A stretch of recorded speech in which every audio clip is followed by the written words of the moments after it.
ਸਤਿ ਸ਼੍ਰੀ ਅਕਾਲ ਦੋਸਤੋ, मैं हाँ प्रवीण कोमल। तुसीं देख रहे हो गल पंजाब दी टीवी ते मैं प्रोग्राम लैके हाज़र हाँ गल्लां खरियां खोटियां। गल्लां खरियां खोटियां दे विच अज असीं जिक्र करांगे यो हनी सिंह दा। यो हनी सिंह दे नां तो तुसीं सारे जाणू हो। शुरू दे विच बहुत ही गंदे अश्लील अपने असीं कह दी कि पोर्न सॉन्ग गा के जिहड़ा लाइमलाइट दे विच आया सीगा इह शातिर सिंगर ते इस दे अज इस लई चर्चा दा विशा बन रिहा क्योंकि पंजाब महिला कमीशन की चेयरपर्सन मनीषा गुलाटी जी ने एक एप्लीकेशन दी सी दिनकर गुप्ता जी नूं कि हनी सिंह के खिलाफ कार्रवाई की जाए क्योंकि एक गाना मखना रिलीज़ होया सीगा 12 दसंबर 2018 में ਤੇ ਜਿਹਦੇ ਵਿੱਚ ਔਰਤਾਂ ਦੇ ਬਾਰੇ ਬਹੁਤ ਹੀ ਗੰਦੀ ਸ਼ਬਦਾਵਲੀ ਬੜੀ ਭੰਦੀ ਸ਼ਬਦਾਵਲੀ ਵਰਤੀ ਗਈ ਸੀ ਤੇ ਇਸ ਦੇ ਨਾਲ ਜਿਹੜਾ ਫਿਲਮਾਂਕਣ ਕੀਤਾ ਗਿਆ ਸੀ ਉਸ ਦੇ ਵਿੱਚ ਵੀ ਬੜੇ ਅਸ਼ਲੀਲ ਅਸ਼ੋਭਣੀय ਗੰਦੇ ਸੀਨ ਸੀ ਜਿਹੜੇ ਉਹਨਾਂ ਦਾ ਮਿਸ਼ਰਣ ਕੀਤਾ ਗਿਆ ਸੀ ਤੇ ਜਿਵੇਂ ਕਿ ਟ੍ਰੈਂਡ ਹੈ ਕਿ ਇਸ ਗਾਣੇ ਨੇ ਕਾਫੀ नेक नामी कहते हैं कि बदनाम होंगे तो क्या हुआ नाम तो होगा। सो इस जिहड़ा मुद्दा है इस दे उत्ते चर्चा करने दे लई इस अश्लील गायक दे बारे चर्चा करने दे लई अज साडे स्टूडियो दे विच साडे नाल मौजूद ने केंद्र वैलफेयर बोर्ड पंजाब दे प्रेजिडेंट बीबी जसलीन पटियाला जी ते नाल ही साडे नाल जिहड़े दूजे साडे गैस्ट ने उन्हें साडे नाल international human rights organization for police public press दे प्रेजिडेंट बीबी प्रीत रंधावा जी। प्रीत जी तुहाडा बहुत बहुत स्वागत। जसलीन जी तुहाडा भी बहुत बहुत स्वागत। जसलीन जी काफ़ी देर तो हनी सिंह इस तरह के गंदे गाने गाउंदा आ रहा अश्लील और खास तौर के उत्ते जिन्ने हनी सिंह के गाने ने सारे औरतों के पता नहीं इसकी मानसिकता किस तरह की है किस तरह का माइंड सैटअप है इसकी टीम का अपने ਜਿਹੜੇ लिरिक्स लिखते हैं ਜਿਹੜੇ राइटर ने इसके म्यूजिक कंपोजर ने और कमाल की गल तो यह है कि इस बार ये गंदा गाना गाउन दे विच नेहा कक्कड़ नां दी एक महिला भी शामिल है जिन्होंने चंगे गाणियां दे लई जाणिया जांदा सी पर पता नहीं क्यों वो भी इस वहण दे विच रुड़ गई ते SSP मोहाली नूं निर्देश जारी किए जा चुके हैं। दिनकर गुप्ता जी जिहड़े DGP ने पंजाब दे उन्हां वल्लों मनीषा गुलाटी जिहड़े चेयरपर्सन ने उन्हां दी शिकायत दे उत्ते कि इह ते FIR दर्ज कर दित्ती जावे। सो पूरी तरह कुड़िक्की विच फसन लई शिकंजे विच आउण लई दे लई तैयार है हनी सिंह यो। तुहाडा इहदे बारे की कहना? देखो जी जे गल करी जाए है ना हनी सिंह की ये अज कोई नवा मुद्दा तो है नहीं। तुसीं आप ही दस्सिया कि पहला भी यह जे पहला बहुत लोगों ने बथेरे धरने लाते रहे कि बड़े गंदे गाने गांदा है पर उहदे ते कोई एक्शन नहीं आया ना उस बंदे की सेहत ते कोई असर आ क्योंकि मैनू तो ये लगता कि उहदे ना तो कोई माँ है ना कोई भैन आ ते मैनू तो इत्थों तक कि ये भी लगता जे तुहानूं इस गल का गुस्सा लगे कि उसने किसी कुख चों जन्म नहीं लिया जी उसने किसी कुख चों जन्म ही नहीं लिया। गुस्सा लगन नूं साडा किहड़ा मासी दा मुंडा हो इस करके है ना गलत करूगा ते ओदे बारे जो मर्जी करो जन्म नहीं लिया ताही तो ऐसे गाने लिखदा। देखो एक लेडी बारे एक बीबी बारे है ना जिन्हों एक बीबी शब्द नवाजदे है ना ते इंग्लिश असीं लेडीज कहने लेडी कहने है ना ते हिंदी च एक औरत शब्द दिता जांदा है मां जननी बिल्कुल जी जग जननी सोक्यो मंदा आखिए जित जम्मे राजा जननी जेड़ी सिरजनात्मक है जेड़ी सिरजना करदी है बिल्कुल जी बिल्कुल जिने हनी सिंह वर्गा पैदा करता बिल्कुल बिल्कुल बिल्कुल बिल्कुल ਉਹਦਾ ਕੋਈ ਕਸੂਰ ਨਹੀਂ ਉਹਦਾ ਕੋਈ ਕਸੂਰ ਨਹੀਂ। ਦੇਖੋ ਮਾਂ ਦਾ ਤਾਂ ਮਾਂ ਨੇ ਤਾਂ ਦੇਖੋ ਇੱਕ ਪੇਟ ਚੋਂ ਜਨਮ ਲੈ ਲਿਆ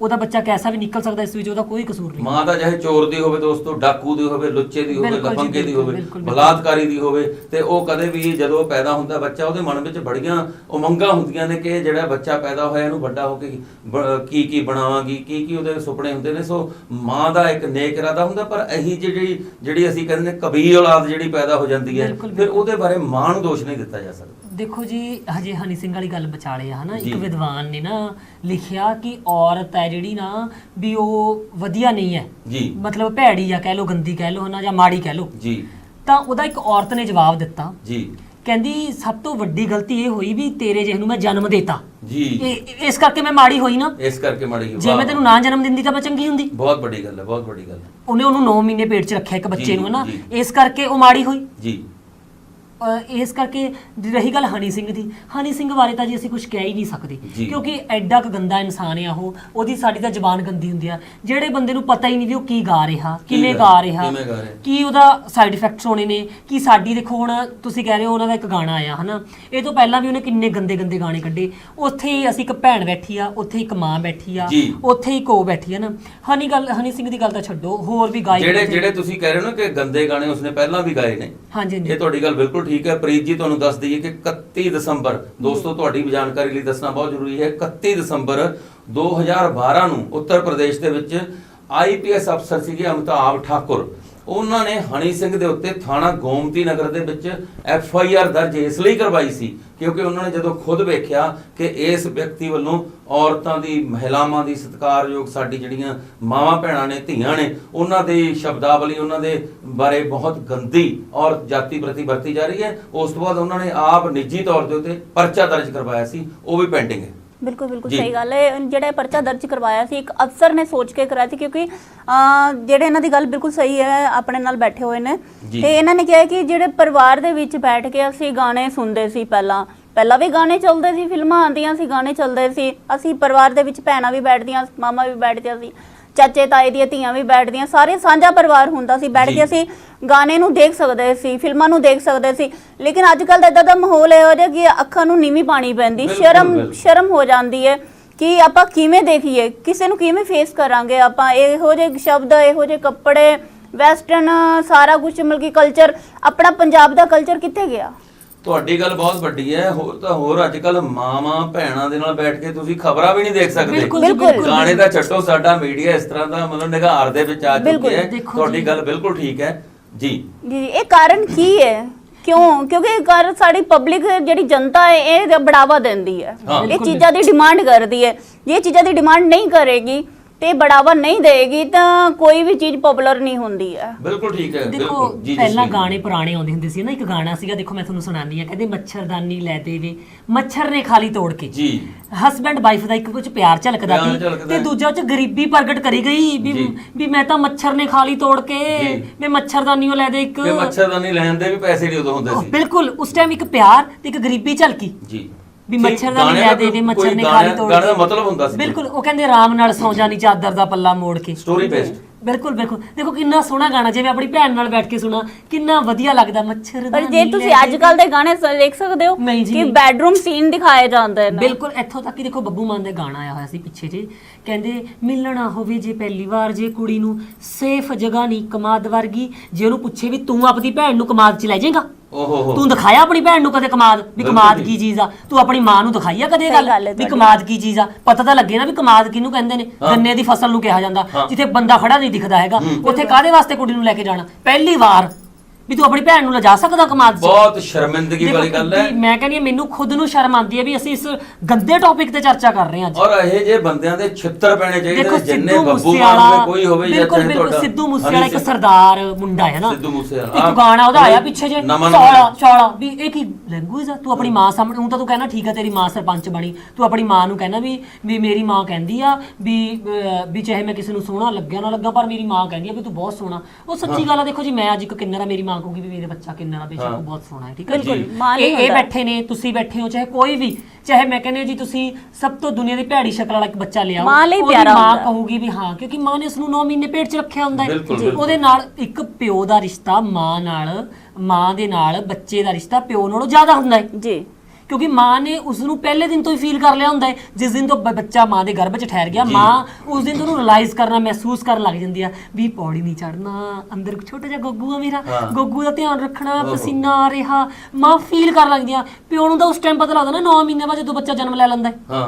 ਤੇ ਸਿੱਧੂ ਮੂਸੇਵਾਲਾ ਜਾਂ ਪਿਓ ਨੂੰ ਉਦੋਂ ਪਤਾ ਲੱਗਦਾ ਜਦੋਂ ਇਹੋ ਜਿਹਾ ਮਤਲਬ ਇਹੋ ਜਿਹਾ ਨਮੂਨਾ ਪੈਦਾ ਹੁੰਦਾ ਘਰ 'ਚ। ਨਹੀਂ ਜਿਹੋ ਜਿਹੇ ਕਾਰਨਾਮੇ ਸਾਹਮਣੇ ਆਉਂਦੇ ਨੇ ਜਨਤਾ ਦੇ, ਗਾਣੇ ਆਪਦੀ ਉਸੇ ਮਾਂ ਦੇ ਕੈਰੈਕਟਰ ਦੇ ਖਿਲਾਫ ਗਾਉਂਦੇ। ਬਿਲਕੁਲ। ਦੇਖੋ ਇਹ ਅੱਜ ਇੱਕ ਲੇਡੀ ਦੀ ਛਾਤੀ 'ਚੋਂ ਬੱਚਾ ਦੁੱਧ ਪੀ ਕੇ ਵੱਡਾ ਹੁੰਦਾ ਤੇ ਉਸ ਲੇਡੀ ਦੀ ਛਾਤੀ ਨੂੰ ਹੀ ਬੜੀ ਗੰਦੀ ਨਿਗਾਹ ਨਾਲ ਦੇਖਦਾ। ਕਿਉਂ ਦੇਖਿਆ ਜਾਂਦਾ? ਕਾਰਨ ਕੀ ਹੈ? ਕਾਰਨ ਇਹ ਸਾਡੀ ਜਨਤਾ ਦੇਖਦੀ ਹੈ, ਡਿਮਾਂਡ ਜਨਤਾ ਦੀ ਹੈ। ਦੇਖੋ ਅਸੀਂ ਅੱਜ ਤੱਕ ਸਿਰ ਤੇ ਜਿਹੜੇ ਗਾਣੇ ਗਾਏ, ਸਿਰ ਤੇ ਪੈਗ ਰੱਖ ਕੇ ਨੱਚਣਾ ਸ਼ੌਂਕ ਯਾਰਾਂ ਦਾ, ਹਨਾ, ਬਾਹਾਂ ਫੜ ਫੜ ਕੇ ਸਾਡੀਆਂ ਕੁੜੀਆਂ ਦੀਆਂ ਇਹੋ ਜਿਹੇ ਗੰਦੇ ਗਾਣੇ ਗਾਏ, ਅਸੀਂ ਉਹਨਾਂ ਨੂੰ ਪ੍ਰਮੋਟ ਕੀਤਾ। ਬਿਲਕੁਲ ਪ੍ਰਮੋਟ ਕੀਤਾ, ਬਿਲਕੁਲ ਅਸੀਂ ਉਹਨਾਂ ਨੂੰ ਪ੍ਰਮੋਟ ਕੀਤਾ, ਅਸੀਂ ਬੜਾਵਾ ਉਹਨਾਂ ਨੂੰ ਇਨਕਮ ਸੋਰਸਿਸ ਦਾ ਸਾਧਨ ਬਣਾਇਆ। ਜਦੋਂ ਅਸੀਂ ਉਹਨੂੰ ਵੱਧ ਤੋਂ ਵੱਧ ਦੇਖਿਆ ਤਾਂ ਇਨਕਮ ਸੋਰਸਿਸ ਬਣਿਆ।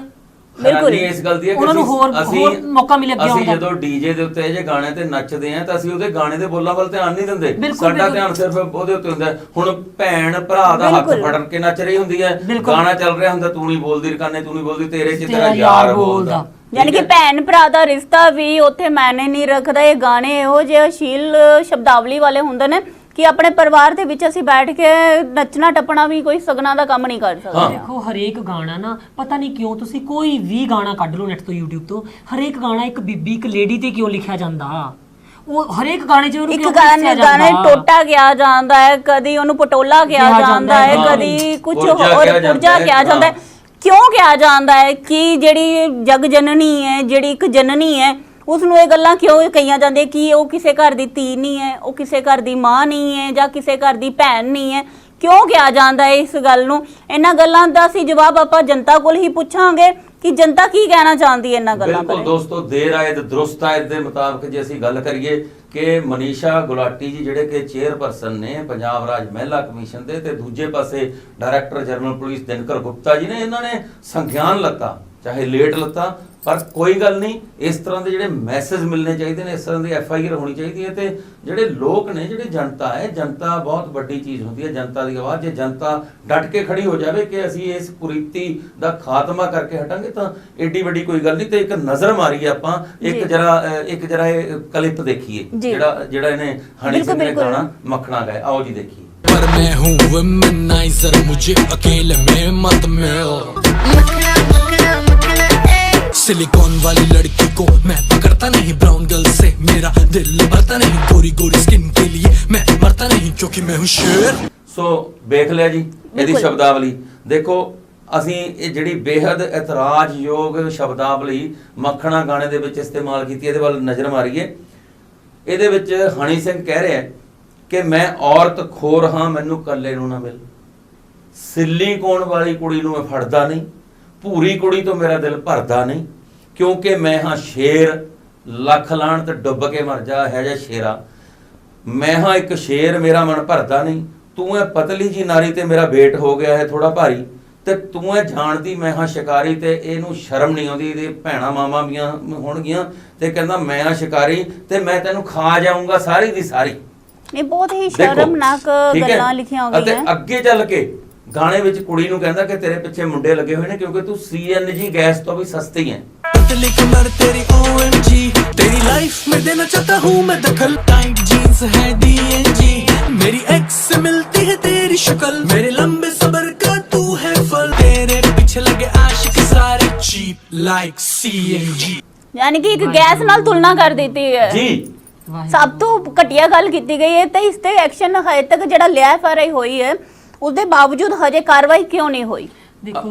ਅਤੇ ਦੋਸਤੋ, ਇਸ ਗਾਣੇ ਦੇ ਖਾਤਮੇ ਤੋਂ ਬਾਅਦ ਤੁਸੀਂ ਵੇਖੋ ਜਦੋਂ ਗਾਣਾ ਖਤਮ ਹੁੰਦਾ ਹੈ ਤਾਂ ਇਹ ਬੇਹੱਦ ਬੇਸ਼ਰਮ, ਬਦਕਾਰ, ਬੇਹਯਾ ਸਿੰਗਰ, ਸ਼ਾਤਿਰ ਸਿੰਗਰ ਇਹ ਛਾਤੀ ਤੇ ਹੱਥ ਰੱਖ ਕੇ ਇਸ ਤਰ੍ਹਾਂ ਕੋਰਨਿਸ਼ ਵਜਾਉਂਦਾ ਦਰਸ਼ਕਾਂ ਨੂੰ ਜਿਵੇਂ ਕੋਈ ਕਿਲਾ ਫਤਿਹ ਕਰਕੇ ਆਇਆ ਹੋਵੇ, ਜਿਵੇਂ ਕੋਈ ਜੰਗ ਜਿੱਤ ਕੇ ਆਇਆ ਹੋਵੇ, ਜਦ ਕਿ ਇਹਦੇ ਜੁੱਤੀਆਂ ਪੈਣ ਵਾਲੀਆਂ ਨੇ। ਤੇ ਮੈਂ ਹੈਰਾਨ ਆ ਕਿ ਲੋਕ ਕਿਸ ਤਰ੍ਹਾਂ ਲਾਈਕ ਕਰਦੇ ਨੇ, ਮੈਂਟੈਲਿਟੀ ਕਿਸ ਤਰ੍ਹਾਂ ਦੀ ਹੈ। ਬਿਲਕੁਲ ਤੁਹਾਡੀ ਗੱਲ ਸਹੀ ਹੈ ਕਿ ਲੋਕਾਂ ਨੇ ਹੀ ਇਹਨਾਂ ਨੂੰ ਬੜਾਵਾ ਦਿੱਤਾ ਹੋਇਆ। ਜੇ ਲੋਕੀ ਨਹੀਂ ਪਸੰਦ ਕਰਨਗੇ ਤੇ ਇਹਨਾਂ ਦੀ ਪਬਲਿਸਿਟੀ ਨਹੀਂ ਹੋਏਗੀ, ਇਹੋ ਜਿਹੇ ਸਟੰਟ ਨਹੀਂ ਕਰਨਗੇ।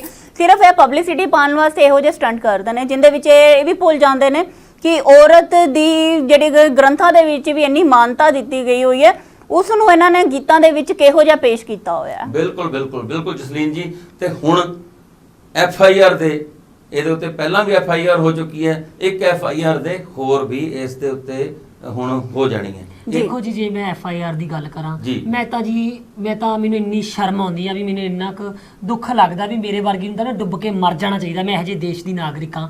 ਅਸੀਂ ਤਾਂ ਦੇਖੋ ਸੁਪਰੀਮ ਕੋਰਟ ਨੇ ਇੱਕ ਲਾਅ ਬਣਾਇਆ, ਕਾਨੂੰਨ ਕਿਹਾ ਕਿ ਆਪਣਾ ਜਿਹੜਾ ਵਾਤਾਵਰਨ ਆ ਬੜਾ ਖਰਾਬ ਹੋ ਗਿਆ ਵੀ ਆਪਾਂ ਪੋਲੀਥੀਨ ਨਹੀਂ ਯੂਜ਼ ਕਰਨਾ। ਅਸੀਂ ਕਿੰਨੇ ਕੁ ਦਿਨ ਨਹੀਂ ਕੀਤਾ ਪੋਲੀਥੀਨ ਯੂਜ਼। ਸ਼ਰੇਆਮ ਮੈਂ ਦੱਸੋ ਕਿੰਨੇ ਟਰੱਕ ਲੈ ਕੇ ਦੇ ਮੈਂ ਪੋਲੀਥੀਨ ਦੇ, ਸ਼ਰੇਆਮ ਪਟਿਆਲੇ ਚਲੇ ਜਾਓ, ਨਾਭੇ ਚਲੇ ਜਾਓ, ਲੁਧਿਆਣੇ ਚਲੇ ਜਾਓ, ਸ਼ਰੇਆਮ ਧੜਾ ਪੋਲੀਥੀਨ ਵਿਕ ਰਹੇ ਨੇ ਦੁਕਾਨਾਂ ਤੇ, ਦਿੱਤੇ ਜਾ ਰਹੇ ਨੇ ਸਾਨੂੰ। ਕਿਉਂ? ਕਿਉਂਕਿ ਅਸੀਂ ਉਹ ਲੋਕਾਂ ਦੋ ਪਈਆਂ ਕਿੱਧਰ ਗਈਆਂ ਸਦਕੇ ਢੂਹੀ ਦੇ, ਸਾਨੂੰ ਤਾਂ ਸ਼ਰਮ ਹੀ ਨਹੀਂ, ਕਿਉਂਕਿ ਅਸੀਂ ਸਾਡੀ ਸ਼ਰਮ ਵੀ ਚੱਕੇਗੀ ਨਾਲ।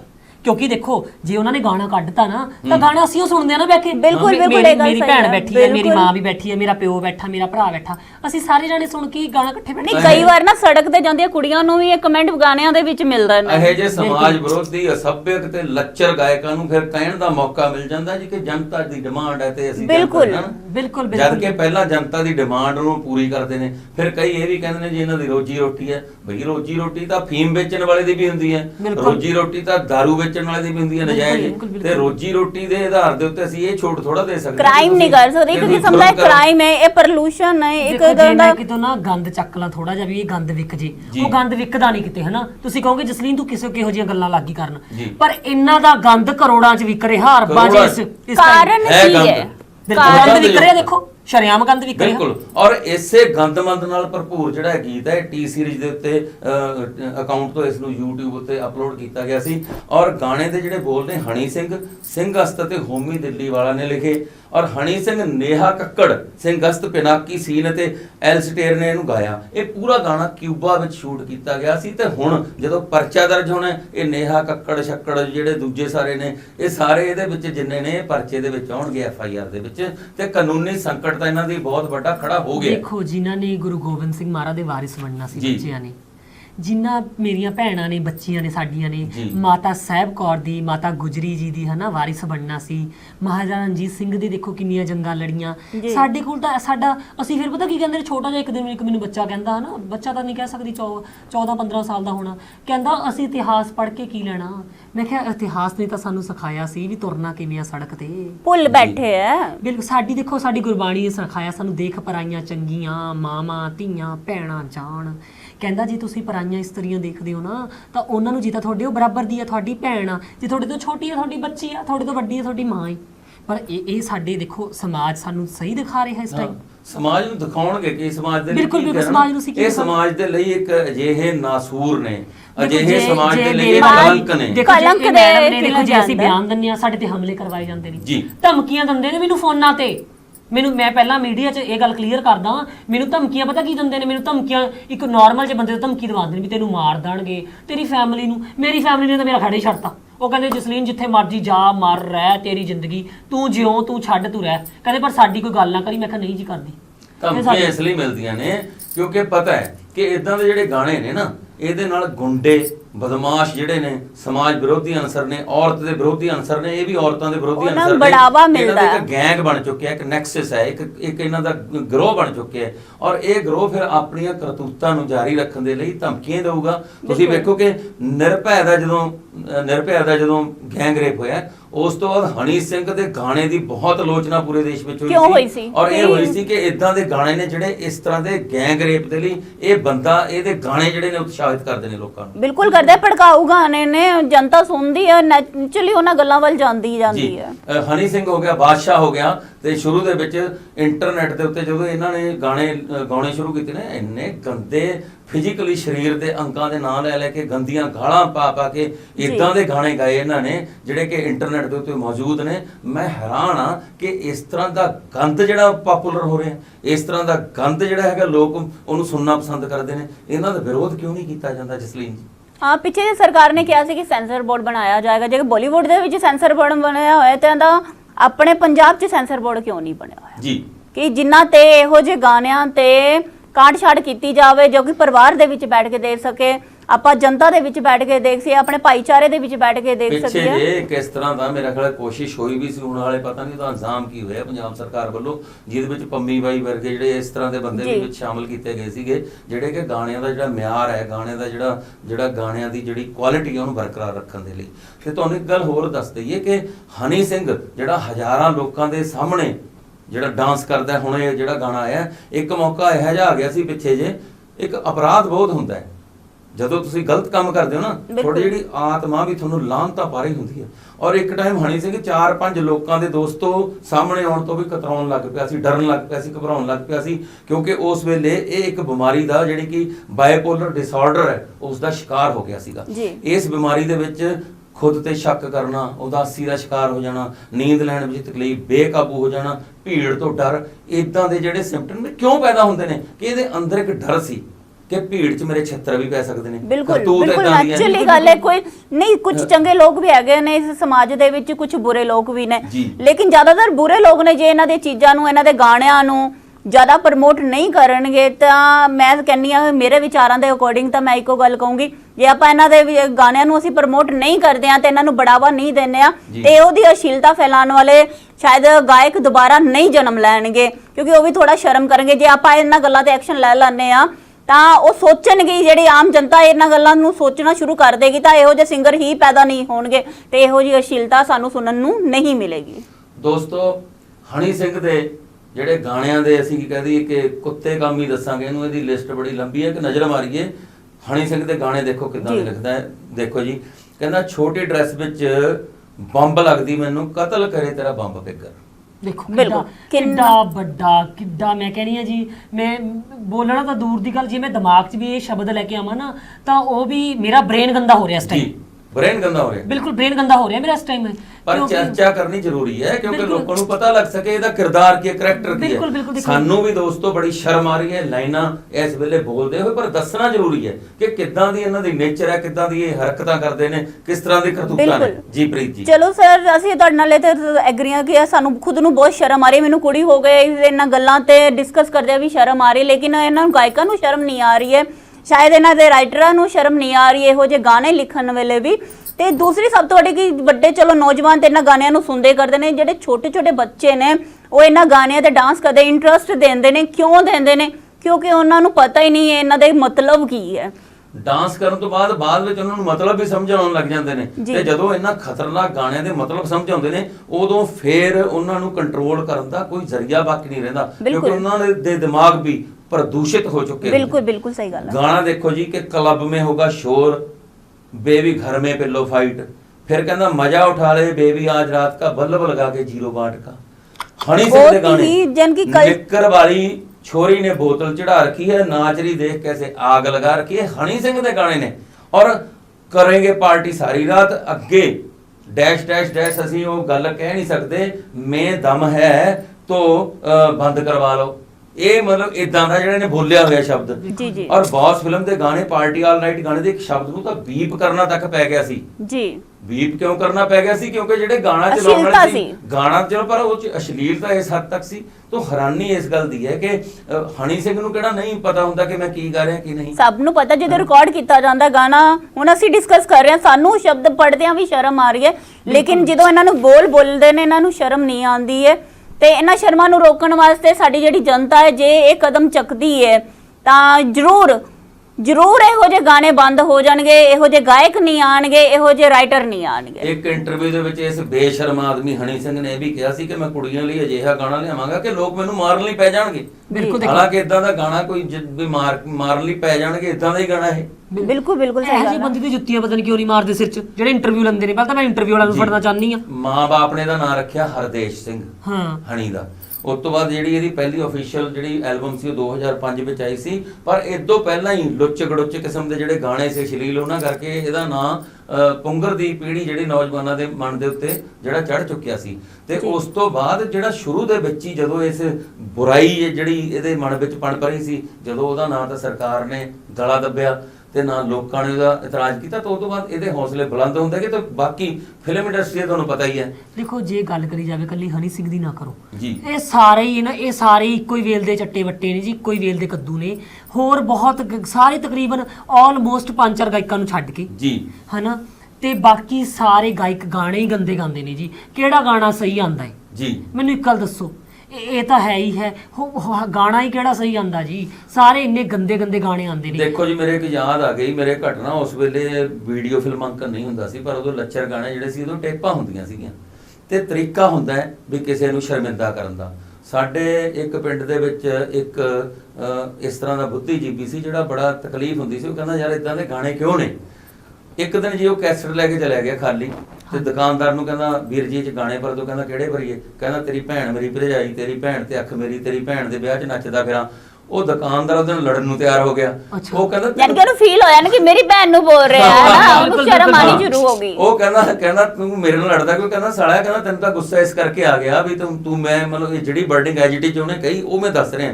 ਕਹਿੰਦਾ ਤੈਨੂੰ ਗੁੱਸਾ ਆ ਗਿਆ, ਕਹਿੰਦਾ ਤੂੰ ਲੋਕਾਂ ਦੀਆਂ ਭੈਣਾਂ ਦੇ ਬਾਰੇ ਜਿਹੜੇ ਗਾਣੇ ਨੇ ਇਹ ਤੂੰ ਰਿਕਾਰਡ ਕਰਕੇ ਦਿੰਦੇ ਨਾ। ਉਸ ਤੋਂ ਬਾਅਦ ਹੀ ਉਹ ਬੰਦੇ ਨੇ ਉਹ ਗਾਣੇ ਇਸ ਤਰ੍ਹਾਂ ਦੇ ਰੱਖਣਾ ਹੀ ਬੰਦ ਕਰਤੇ। ਸੋ ਇਸ ਤਰ੍ਹਾਂ ਜੇ ਕਿਤੇ ਨਾ ਕਿਤੇ ਕੋਈ ਨਾ ਕੋਈ ਗੁਰੂ ਕਾ ਲਾਲ ਟੱਕਰ ਗਿਆ ਤੇ ਹਣੀ ਸਿੰਘ ਵਰਗਿਆਂ ਨੂੰ, ਤੇ ਹੋ ਸਕਦਾ ਵੀ ਇਹਨਾਂ ਦੇ ਉੱਤੇ ਲਗਾਮ ਲੱਗ ਜਾਵੇ। ਗੱਲ ਇੱਕ ਬੀਬੀ ਦੀ ਨਹੀਂ, ਵੀ ਅੱਜ ਇੱਕ ਬੀਬੀ ਤੇ ਇੱਕ ਲੇਡੀ ਤੇ ਗਾਣਾ ਗਾਇਆ ਗਿਆ।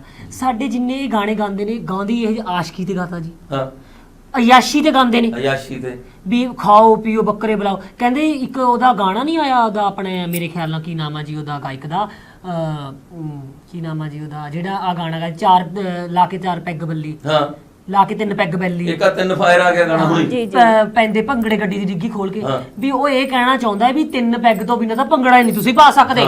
ਦੇਖੋ ਇਹਦਾ ਮਤਲਬ ਇਹ ਨਿਕਲਦਾ।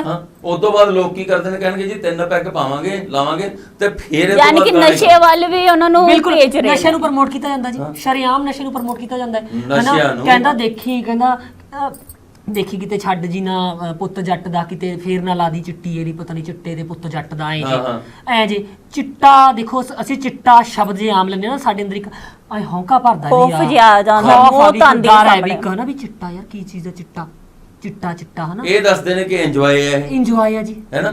ਇਹ ਸ਼ਰਾਬਾਂ ਨੂੰ ਪ੍ਰਮੋਟ ਕਰਦੇ ਨੇ, ਗਨ ਕਲਚਰ ਨੂੰ ਪ੍ਰਮੋਟ ਕਰਦੇ ਨੇ, ਨਸ਼ਿਆਂ ਨੂੰ ਪ੍ਰਮੋਟ ਕਰਦੇ ਨੇ, ਗੁੰਡਾਗਰਦੀ ਨੂੰ ਪ੍ਰਮੋਟ ਕਰਦੇ ਨੇ। ਕਿੱਦਾਂ ਦੀ ਸੇਵਾ ਕਰਨੇ ਪੰਜਾਬ ਦੀ ਕਲਾਕਾਰ, ਪੰਜਾਬ ਦੇ ਜੰਪਲ ਹੋ ਕੇ। ਤੇ ਇਸ ਤਰ੍ਹਾਂ ਦੇ ਜਿਹੜੇ ਕਲਾਕਾਰ ਨੇ, ਇਹਨਾਂ ਦਾ ਕੋਈ ਨਾ ਕੋਈ ਇਲਾਜ ਤਾਂ ਪੰਜਾਬ ਦੇ ਲੋਕਾਂ ਨੂੰ ਕਰਨਾ ਪਊਗਾ। ਬਿਲਕੁਲ ਸਹੀ ਗੱਲ ਹੈ ਤੁਹਾਡੀ। ਯਾਰ ਸ਼ਬਦ ਆਪਾਂ ਵਰਤਦੇ ਹਾਂ ਨਾ, ਵੀ ਯਾਰ ਸ਼ਬਦ ਹੈ ਨਾ, ਵੀ ਇਹ ਮੇਰਾ ਯਾਰ ਹੈ ਹਨਾ।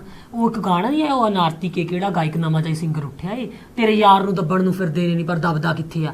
ਵੀ ਇਟ ਮੀਨਸ ਦੇਖੋ ਜੇ ਤਾਂ ਉਹ ਕੁੜੀ ਨਾਲ ਉਹਦੇ ਨਾਲ ਵਿਆਹ ਕਰਾਇਆ ਹੁੰਦਾ ਫਿਰ ਤਾਂ ਉਹਦਾ ਹਸਬੈਂਡ ਹੁੰਦਾ। ਇਟ ਮੀਨਸ ਉਹ ਕੁੜੀ ਕੁਵਾਰੀ ਆ ਤੇ ਕੁਵਾਰੇ ਮੁੰਡੇ ਕੁੜੀ ਦਾ ਗਾਣਾ ਏ ਵੀ ਤੇਰੇ ਯਾਰ ਨੂੰ ਦੱਬਣ ਨੂੰ ਫਿਰਦੇ ਨੇ ਪਰ ਦਬਦਾ ਕਿੱਥੇ ਹੈ। ਜੀ ਜੀ ਜੀ ਇਹ ਇੱਕ ਕੁਵਾਰੀ ਮੁੰਡੇ ਕੁੜੀ ਦਾ ਵੀ ਇੱਕ ਕੁੜੀ ਨੇ ਆਪਣਾ ਯਾਰ ਰੱਖਿਆ ਏ ਵੀ ਉਹਨੂੰ ਲੋਕ ਦੱਬਣ ਨੂੰ ਫਿਰਦੇ ਨੇ, ਵੀ ਮਾਰਨ ਨੂੰ ਫਿਰਦੇ ਨੇ, ਚਾਹੇ ਫੈਮਿਲੀ ਮੈਂਬਰ ਵੀ ਚਾਹੇ ਸਮਾਜ ਵੀ, ਪਰ ਉਹ ਮਰਦਾ ਨਹੀਂ ਕਿਸੇ ਤੋਂ। ਜੀ ਇਹ ਗਾਣੇ ਸਾਡੀਆਂ ਅਸੀਂ ਆਪਣੀ ਭੈਣਾਂ 'ਚ ਬਹਿ ਕੇ ਸੁਣ ਸਕਦੇ ਹਾਂ। ਬਿਲਕੁਲ ਬਿਲਕੁਲ। ਦੇਖੋ ਗੱਲ ਇਹ ਹੈ ਕਿ ਕਦੇ ਰੇਅਰ ਆਉਣਗੇ ਨਾ ਕੋਈ ਭੈਣਾਂ ਭਰਾਵਾਂ ਦੇ ਰਿਸ਼ਤਿਆਂ ਬਾਰੇ ਕੋਈ ਗਾਣਾ ਹੁੰਦਾ, ਨਾ ਸਾਡੇ ਕਲਚਰ ਦੇ ਬਾਰੇ ਆਉਂਦਾ, ਨਾ ਕਦੇ ਕੋਈ ਸਰ ਮੈਂ ਤੁਹਾਡੀ ਗੱਲ ਭੰਗੜੇ ਦੇ ਨੌਜਵਾਨਾਂ ਬਾਰੇ ਕੋਈ ਗਾਣਾ ਹੁੰਦਾ। ਪਹਿਲਾਂ ਤੀਆਂ ਦੇ ਬੜਾ ਗਾਣੇ ਚੱਲਦੇ ਹੁੰਦੇ ਸੀ, ਫਿਰ ਭੈਣਾਂ ਦੇ ਬੜੇ ਗਾਣੇ ਚੱਲਦੇ ਹੁੰਦੇ, ਫਿਰ ਮਾਵਾਂ ਦੇ ਬਿੰਦ ਰਖੀਏ ਜੀ ਦਾ ਗਾਣਾ ਹੈ। ਕਮਲ ਹੀਰੋ ਨਹੀਂ ਤਿੰਨ ਭਰਾ ਨੇ, ਉਹਨਾਂ ਨੇ ਇੱਕ ਗਾਣਾ ਗਾਇਆ ਨੀ ਆ ਜਾ ਭਾਬੀ ਝੂਟ ਲਾ ਪਿੰਗ ਹਲਾਰੇ ਲੈਂਦੀ, ਕਿੰਨਾ ਸੋਹਣਾ ਗਾਣਾ ਹੈ ਵੀ ਭਾਬੀ ਆ ਜਾ ਝੂਟ ਲਾ। ਪਿਆਰ ਹੈ ਇੱਕ ਨਣਦ ਭਰਜਾਈ ਦਾ, ਇਸ ਤਾਂ ਕੋਈ ਮੁੰਡੇ ਕੁੜੀ ਦਾ ਰੋਲ ਹੀ ਨਹੀਂ ਰਿਹਾ। ਬਿਲਕੁਲ। ਔਰ ਇਹਦੇ ਵਿੱਚ ਚਾਹੇ ਨਣਦ ਭਰਜਾਈ ਚਾਹੇ ਮਾਮਾ ਭੈਣਾਂ ਦੀ ਗੱਲ ਹੈ। ਇਹ ਕਹਿੰਦੇ ਨੇ ਕਿ ਜਨਤਾ ਜੋ ਦੇਖਦੀ ਆ ਅਸੀਂ ਉਹ ਵੇਚਦੇ ਆ, ਪਰ ਬਿਲਕੁਲ ਗਲਤ ਹੈ ਕਿਉਂਕਿ ਜਨਤਾ ਚੰਗੇ ਗਾਣੇ ਹਮੇਸ਼ਾ ਪਸੰਦ ਕਰਦੀ ਹੈ, ਚੰਗੇ ਗਾਣੇ ਵੀ ਚੜ੍ਹਦੇ ਨੇ। ਬਿਲਕੁਲ। ਬਾਕੀ ਤਾਂ ਗੱਲ ਜੇ ਕੋਈ ਸਿੰਗਰ ਚੰਗਾ ਗਾਣਾ ਲੈ ਕੇ ਆਏਗਾ, ਹੁਣੇ ਹਰਭਜਨ ਮਾਨ ਜੀ ਦਾ ਇੱਕ ਨਵਾਂ ਗਾਣਾ ਆਇਆ ਹੈ ਜਿਹੜਾ ਕਿ ਬਹੁਤ ਵਧੀਆ, ਮਤਲਬ ਕਿ ਸੁਣਨ 'ਚ ਵੀ ਪਤਾ ਲੱਗ ਰਿਹਾ ਕਿ ਗਾਣਾ ਬਹੁਤ ਵਧੀਆ। ਜੇ ਇਹੋ ਜਿਹੇ ਗਾਣੇ ਦੁਬਾਰਾ ਆਣਗੇ ਤਾਂ ਜਨਤਾ ਜ਼ਰੂਰ ਉਹਨਾਂ ਨੂੰ ਪਸੰਦ ਕਰੇਗੀ। ਜੇ ਬਾਕੀਆਂ ਸਿੰਗਰਾਂ ਨੂੰ ਪਸੰਦ ਕਰਦੀ ਹੈ ਤੇ ਇਹਨਾਂ ਨੂੰ ਪਹਿਲਾਂ ਕਰੇਗੀ। ਉਹਨੇ ਆਪਣੇ ਦਲਜੀਤ ਨੇ ਗਾਣਾ ਗਾਇਆ ਹੈਲੋ ਹੈਲੋ ਕਰਨ ਲੱਗੀਆਂ ਆ ਗਈਆਂ ਵੱਡੀਆਂ ਅੰਗਰੇਜ਼ ਵੱਡੀਆਂ, ਆਈ ਡੋਂਟ ਲਾਈਕ ਦੀ ਪੰਜਾਬੀ ਹਿੰਦੀ ਦੀ ਸ਼ਰਮ ਨਹੀਂ ਆਉਂਦੀ ਸਾਨੂੰ ਗਾਣਾ ਦੇਣੀ। ਉੱਥੇ ਨਾ ਇੱਕ ਮੈਨੂੰ ਇਹ ਲੱਗਦਾ ਇੱਕ ਬੀਬੀ ਨੂੰ ਝਿੜਕਿਆ ਗਿਆ ਹੈ ਵੀ ਤੂੰ ਆਪਣੇ ਕਿਰਦਾਰ 'ਚ ਰਹਿ, ਕਿਰਦਾਰ ਤੋਂ ਬਾਹਰ ਨਾ ਜੀ। ਉੱਥੇ ਸਾਨੂੰ ਇੱਕ ਝਿੜਕਿਆ ਗਿਆ ਜੀ। ਇੱਕ ਕਲਾਕਾਰ ਦੀ ਸੋਚ ਹੈ। ਬਿਲਕੁਲ ਬਿਲਕੁਲ ਠੀਕ ਹੈ। ਕਲਾਕਾਰ ਨੇ ਕੋਈ ਭੜਕਾਇਆ ਨਹੀਂ, ਕਲਾਕਾਰ ਨੇ ਕੋਈ ਮੈਸੇਜ ਦਿੱਤਾ। ਸੋ ਦੋਸਤੋ ਸਾਡੇ ਲਈ ਬੜੀ ਅਸੀਂ ਕਹਿ ਰਹੇ ਕਿ ਕਿਸੇ ਕੋਈ ਕਲਾਕਾਰ ਪੈਦਾ ਹੋ ਜੇ ਵਧੀਆ, ਕੋਈ ਸ਼ਹੀਦ ਪੈਦਾ ਹੋ ਜੇ ਦੇਸ਼ ਦੀ ਰੱਖਿਆ ਕਰਨ ਵਾਲਾ, ਤਾਂ ਅਸੀਂ ਕਹਿੰਦੇ ਅਸੀਂ ਭਾਗਾਂ ਵਾਲੇ ਹਾਂ। ਪਰ ਦੋਸਤੋ ਸਾਡਾ ਦੁਰਭਾਗ ਇਹ ਹੈ ਕਿ ਹਣੀ ਸਿੰਘ ਵਰਗਾ ਵਿਅਕਤੀ, ਗੰਦੇ ਗਾਣੇ ਗਾਉਣ ਵਾਲਾ ਵਿਅਕਤੀ, ਔਰਤਾਂ ਦੀ ਇੱਜ਼ਤ ਅਸਮਤ ਦੇ ਬਾਰੇ ਅਪਸ਼ਬਦ ਬੋਲਣ ਵਾਲਾ ਵਿਅਕਤੀ ਸਾਡੇ ਪੰਜਾਬ ਦੀ ਧਰਤੀ ਤੇ ਜੰਮਿਆ।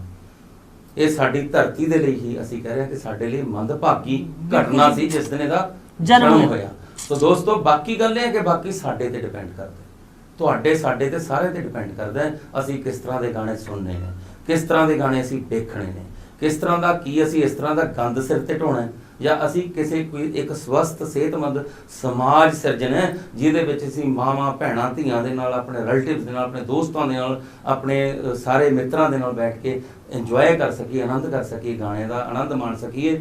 ਜੁੱਸੇ ਸਾਡੇ ਥਿਰਕਣ ਤਾਂ ਚੰਗੇ ਗਾਣੇ ਦੇ ਉੱਤੇ ਥਿਰਕਣ ਤੇ ਗਾਣੇ ਤੇ ਡਾਂਸ ਕਰਨ ਤੋਂ ਬਾਅਦ ਸਾਡੀ ਆਤਮਾ ਸਾਨੂੰ ਲਾਂਘਤਾ ਨਾ ਪਾਵੇ ਜਦੋਂ ਅਸੀਂ ਆਪਣੇ ਘਰ ਵਿੱਚ ਆਪਣੀ ਮਾਂ ਭੈਣ ਜਾਂ ਧੀ ਦੀ ਸ਼ਕਲ ਵੇਖੀਏ ਕਿ ਯਾਰ ਕਿੱਦਾਂ ਦੇ ਗਾਣੇ ਸੁਣ ਰਹੇ ਅਸੀਂ। ਸੋ ਦੋਸਤੋ ਅੱਜ ਦੇ ਇਸ ਪ੍ਰੋਗਰਾਮ ਵਿੱਚ ਇੰਨਾ ਹੀ ਤੇ ਵੇਖਦੇ ਰਹੋ ਗੱਲ ਪੰਜਾਬ ਦੀ ਟੀਵੀ। ਜਸਲੀਨ ਜੀ ਤੁਹਾਡਾ ਬਹੁਤ ਬਹੁਤ ਧੰਨਵਾਦ, ਪ੍ਰੀਤ ਜੀ ਤੁਹਾਡਾ ਬਹੁਤ ਬਹੁਤ ਧੰਨਵਾਦ। ਸੋ ਦੋਸਤੋ ਇੱਕ ਗੁਜ਼ਾਰਿਸ਼ ਜ਼ਰੂਰ ਹੈ ਕਿ ਇਸ ਤਰ੍ਹਾਂ ਦੇ ਪ੍ਰੋਗਰਾਮ ਅਸੀਂ ਤੁਹਾਡੇ ਅੱਗੇ ਲੈ ਕੇ ਆਉਂਦੇ ਰਹਾਂਗੇ। ਗੱਲਾਂ ਖਰੀਆਂ ਖੋਟੀਆਂ ਦੇ ਵਿੱਚ ਗੱਲਾਂ ਖਰੀਆਂ ਵੀ ਕਰਾਂਗੇ, ਗੱਲਾਂ ਖੋਟੀਆਂ ਵੀ ਕਰਾਂਗੇ। ਤੁਹਾਡੇ ਕਮੈਂਟਸ ਦਾ ਵੀ ਇੰਤਜ਼ਾਰ ਸਾਨੂੰ ਰਹਿੰਦਾ ਹੈ, ਆਪਣੇ ਕਮੈਂਟਸ ਜ਼ਰੂਰ ਦਿਓ। ਤੇ ਦੋਸਤੋ ਗੱਲ ਪੰਜਾਬ ਦੀ ਟੀਵੀ ਦੇਖਣ ਲੱਗੇ ਸਬਸਕ੍ਰਾਈਬ ਜ਼ਰੂਰ ਕਰੋ ਚੈਨਲ ਨੂੰ। ਮੇਰੀ ਵੀ ਰਿਕੁਐਸਟ ਹੈ ਹਨਾ, ਵਿਚਾਲੇ ਮੈਂ ਬੇਨਤੀ ਕਰਤੀ ਵੀ ਦੇਖੋ ਮੈਂ ਜਸਲੀਨ ਪਟਿਆਲਾ, ਮੇਰਾ ਪੇਜ ਬਣਿਆ ਹੋਇਆ ਫੇਸਬੁੱਕ ਤੇ ਜਸਲੀਨ ਪਟਿਆਲਾ ਹਨਾ। ਮੈਂ ਚੰਗੇ ਕਰਮ ਕਰਨਾ ਚਾਹੁੰਦੀ ਹਾਂ, ਪਰ ਜੇ ਤੁਸੀਂ, ਮੈਂ ਨਹੀਂ ਕਹਿੰਦੀ ਤੁਸੀਂ ਮੈਨੂੰ ਪੈਸੇ ਦਿਓ, ਮੈਂ ਤਾਂ ਇਹ ਕਹਿੰਦੀ ਹਾਂ ਬਸ ਮੇਰੇ ਨਾਲ ਖੜ ਜਾਓ। ਜੀ ਜੀ ਬਿਲਕੁਲ ਬਿਲਕੁਲ ਦੋਸਤੋ, ਇਹ ਵੀ ਚੰਗੇ ਕੰਮ ਕਰ ਰਹੇ ਜਸਲੀਨ ਜੀ, ਪ੍ਰੀਤ ਜੀ ਵੀ ਇਹਨਾਂ ਦੇ ਨਾਲ ਖੜੋ। ਇਹਨਾਂ ਦੀ ਵੀ ਜਿਹੜੇ ਮੇਰੇ ਨਾਲ ਖੜ ਜਾਓ, ਮੈਂ ਸਿੱਧੇ ਕਰ ਦੂੰਗੀ ਸਾਰਿਆਂ ਨੂੰ। ਕੱਲੀ ਉਹ ਬਹੁਤ ਆ ਕਿਉਂਕਿ ਮੈਂ ਡਰਦੀ ਨਹੀਂ ਮਰਨ ਤੋਂ, ਮੈਨੂੰ ਵੀ ਨਹੀਂ ਰੋਣਾ। ਸੋ ਪਤਾ ਨਾ ਮੈਂ ਕੀ ਚੀਜ਼ ਆ, ਮੈਨੂੰ ਨਹੀਂ ਕਿਸੇ ਨੇ ਰੋਣਾ। ਸੋ ਬਹੁਤ ਵੱਡੀ ਗੱਲ ਕਹਿਤੀ ਇਹਨਾਂ ਨੇ। ਸੋ ਦੋਸਤੋ ਗੁਜ਼ਾਰਿਸ਼ ਇਹੀ ਹੈ ਕਿ ਤੁਸੀਂ ਗੱਲ ਪੰਜਾਬ ਦੀ ਟੀਵੀ ਨੂੰ ਸਬਸਕ੍ਰਾਈਬ ਵੀ ਚੈਨਲ ਨੂੰ ਕਰੋ YouTube ਦੇ ਉੱਤੇ, ਤੇ ਬੈਲ ਆਈਕਨ ਦਾ ਬਟਨ ਵੀ ਦਬਾਓ ਤਾਂ ਜੋ ਰੋਜ਼ਾਨਾ ਤੁਹਾਨੂੰ ਅਪਡੇਟਸ ਮਿਲਦੇ ਰਹਿਣ। ਸੋ ਹੁਣ ਸਾਨੂੰ ਦਿਓ ਇਜਾਜ਼ਤ, ਧੰਨਵਾਦ। Holding on to things that are changing me, thinking I knew it all, but now I see you showed me all that I could be, and with regret I turned and now I don't know me.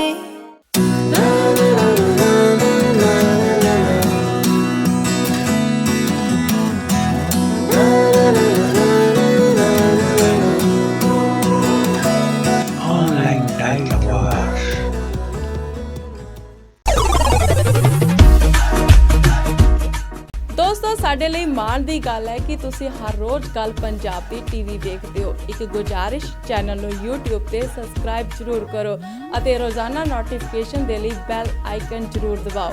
ਦੇਸ਼ ਅਤੇ ਦੁਨੀਆ ਦੀ ਜ਼ਿਆਦਾ ਜਾਣਕਾਰੀ ਲਈ ਤੁਸੀਂ ਜੁੜੇ ਰਹੋ ਗੱਲ ਪੰਜਾਬ ਦੀ ਟੀਵੀ ਦੇ ਨਾਲ।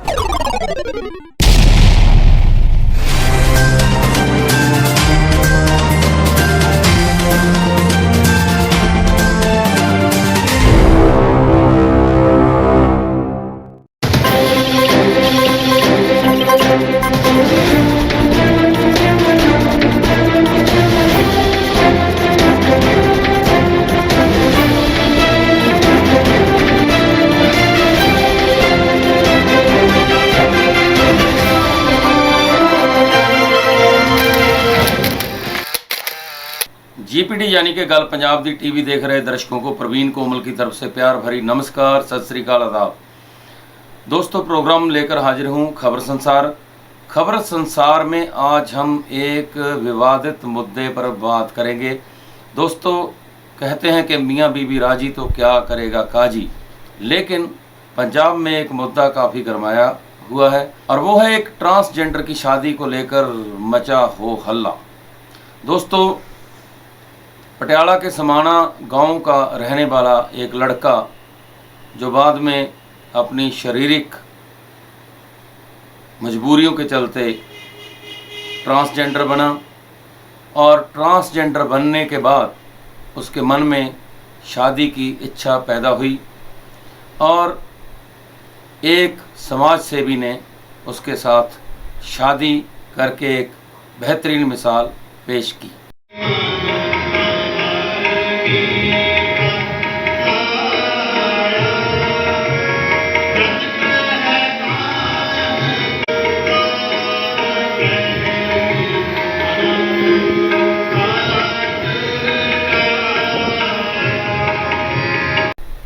हम बात करेंगे उस सिमरन की जिसकी शादी को लेकर, जिस सिमरन ट्रांसजेंडर की शादी को लेकर काफ़ी हो हल्ला मचा हुआ है।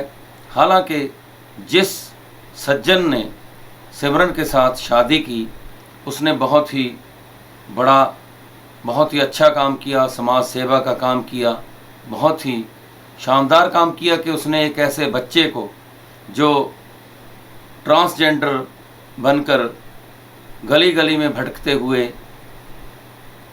मांगता था और पैसे मांगकर अपना गुजारा करता था, उस ट्रांसजेंडर की ज़िंदगी में बदलाव लाने के लिए उस परोपकारी, उस समाज सेवी ने अपने किसी की परवाह न करते हुए, हालांकि लंबी ज़िंदगी में जब बात आती है गृहस्थ जीवन की, दाम्पत्य जीवन की, तो कई चीज़ें देखी जाती हैं, लेकिन उस सज्जन ने, उस परोपकारी ने इन सभी चीज़ों को दरकिनार करते हुए एक ऐसे बेसहारा बच्चे का हाथ पकड़ा जो ट्रांसजेंडर बना लड़के से, और बाद में वो पटियाला की गलियों में मांगता था, धूप में सर्दी में मेहनत करता था और मांग मांग कर अपना पेट पालता था। लेकिन इन दुश्वारियों से बचाने के लिए जिस सज्जन ने, जो कांग्रेस से बिलोंग करते हैं, बहुत ही बढ़िया एक कदम उठाया, और लेकिन वो कहते हैं कि कोई इस तरह का परोपकार का काम करे तो कई बार नज़र भी लग जाती है। खैर, इस शादी को भी हम कह सकते हैं कि नज़र लग गई या कोई ग्रह दशा वगैरह ठीक नहीं, क्योंकि जैसे शादियों को विघ्न से बचाने के लिए हिंदू धर्म में कुंडली वगैरह मिलाई जाती है और कई तरह की बातें देखी जाती हैं कि लड़का लड़की मंगलिक नहीं, लेकिन यहाँ पर मामला लड़का लड़की का नहीं था, यहाँ पे ट्रांसजेंडर का मामला था।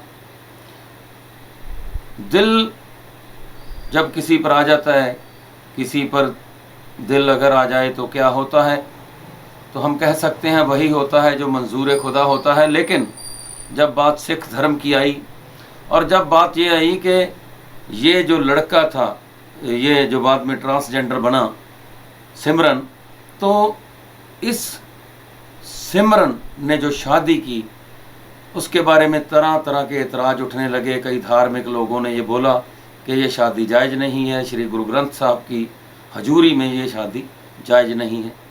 तो हमने इसके बारे में पूरी तहकीकात की है मित्रों। ये शादी कहाँ हुई, कैसे हुई, किन हालातों में हुई, कितने लोग शामिल थे, इसके बारे में खैर हम आज बात नहीं करेंगे। हम सिर्फ ये बात करेंगे जो लोग सवाल उठा रहे हैं कि ये शादी जायज़ नहीं है, जो सिख धर्म के लोग कह रहे हैं कि ये एक ट्रांसजेंडर ने श्री गुरु ग्रंथ साहब जैसी महान शख्सियत के इर्द गिर्द फेरे लेकर, लामा लेकर उनकी धार्मिक भावनाओं को ठेस पहुंचा दी है। तो उन सभी के जो एतराज़ वगैरह हैं, उन सभी को मद्देनज़र हमने एक गल पंजाब दी टीवी की तरफ से तहकीकात की है, तो उससे हम आपको रूबरू करवाते हैं, उससे आपको परिचित करवाते हैं। उससे पहले हम आपको दिखाते हैं एक पत्र, एक आदेश पत्र जो श्री अकाल तख्त साहिब के जथेदार साहिब की तरफ से सिख संगत को लिखा गया था। खुदे हेलो खुदा, खुदा का बंदा, खुदा बख्श।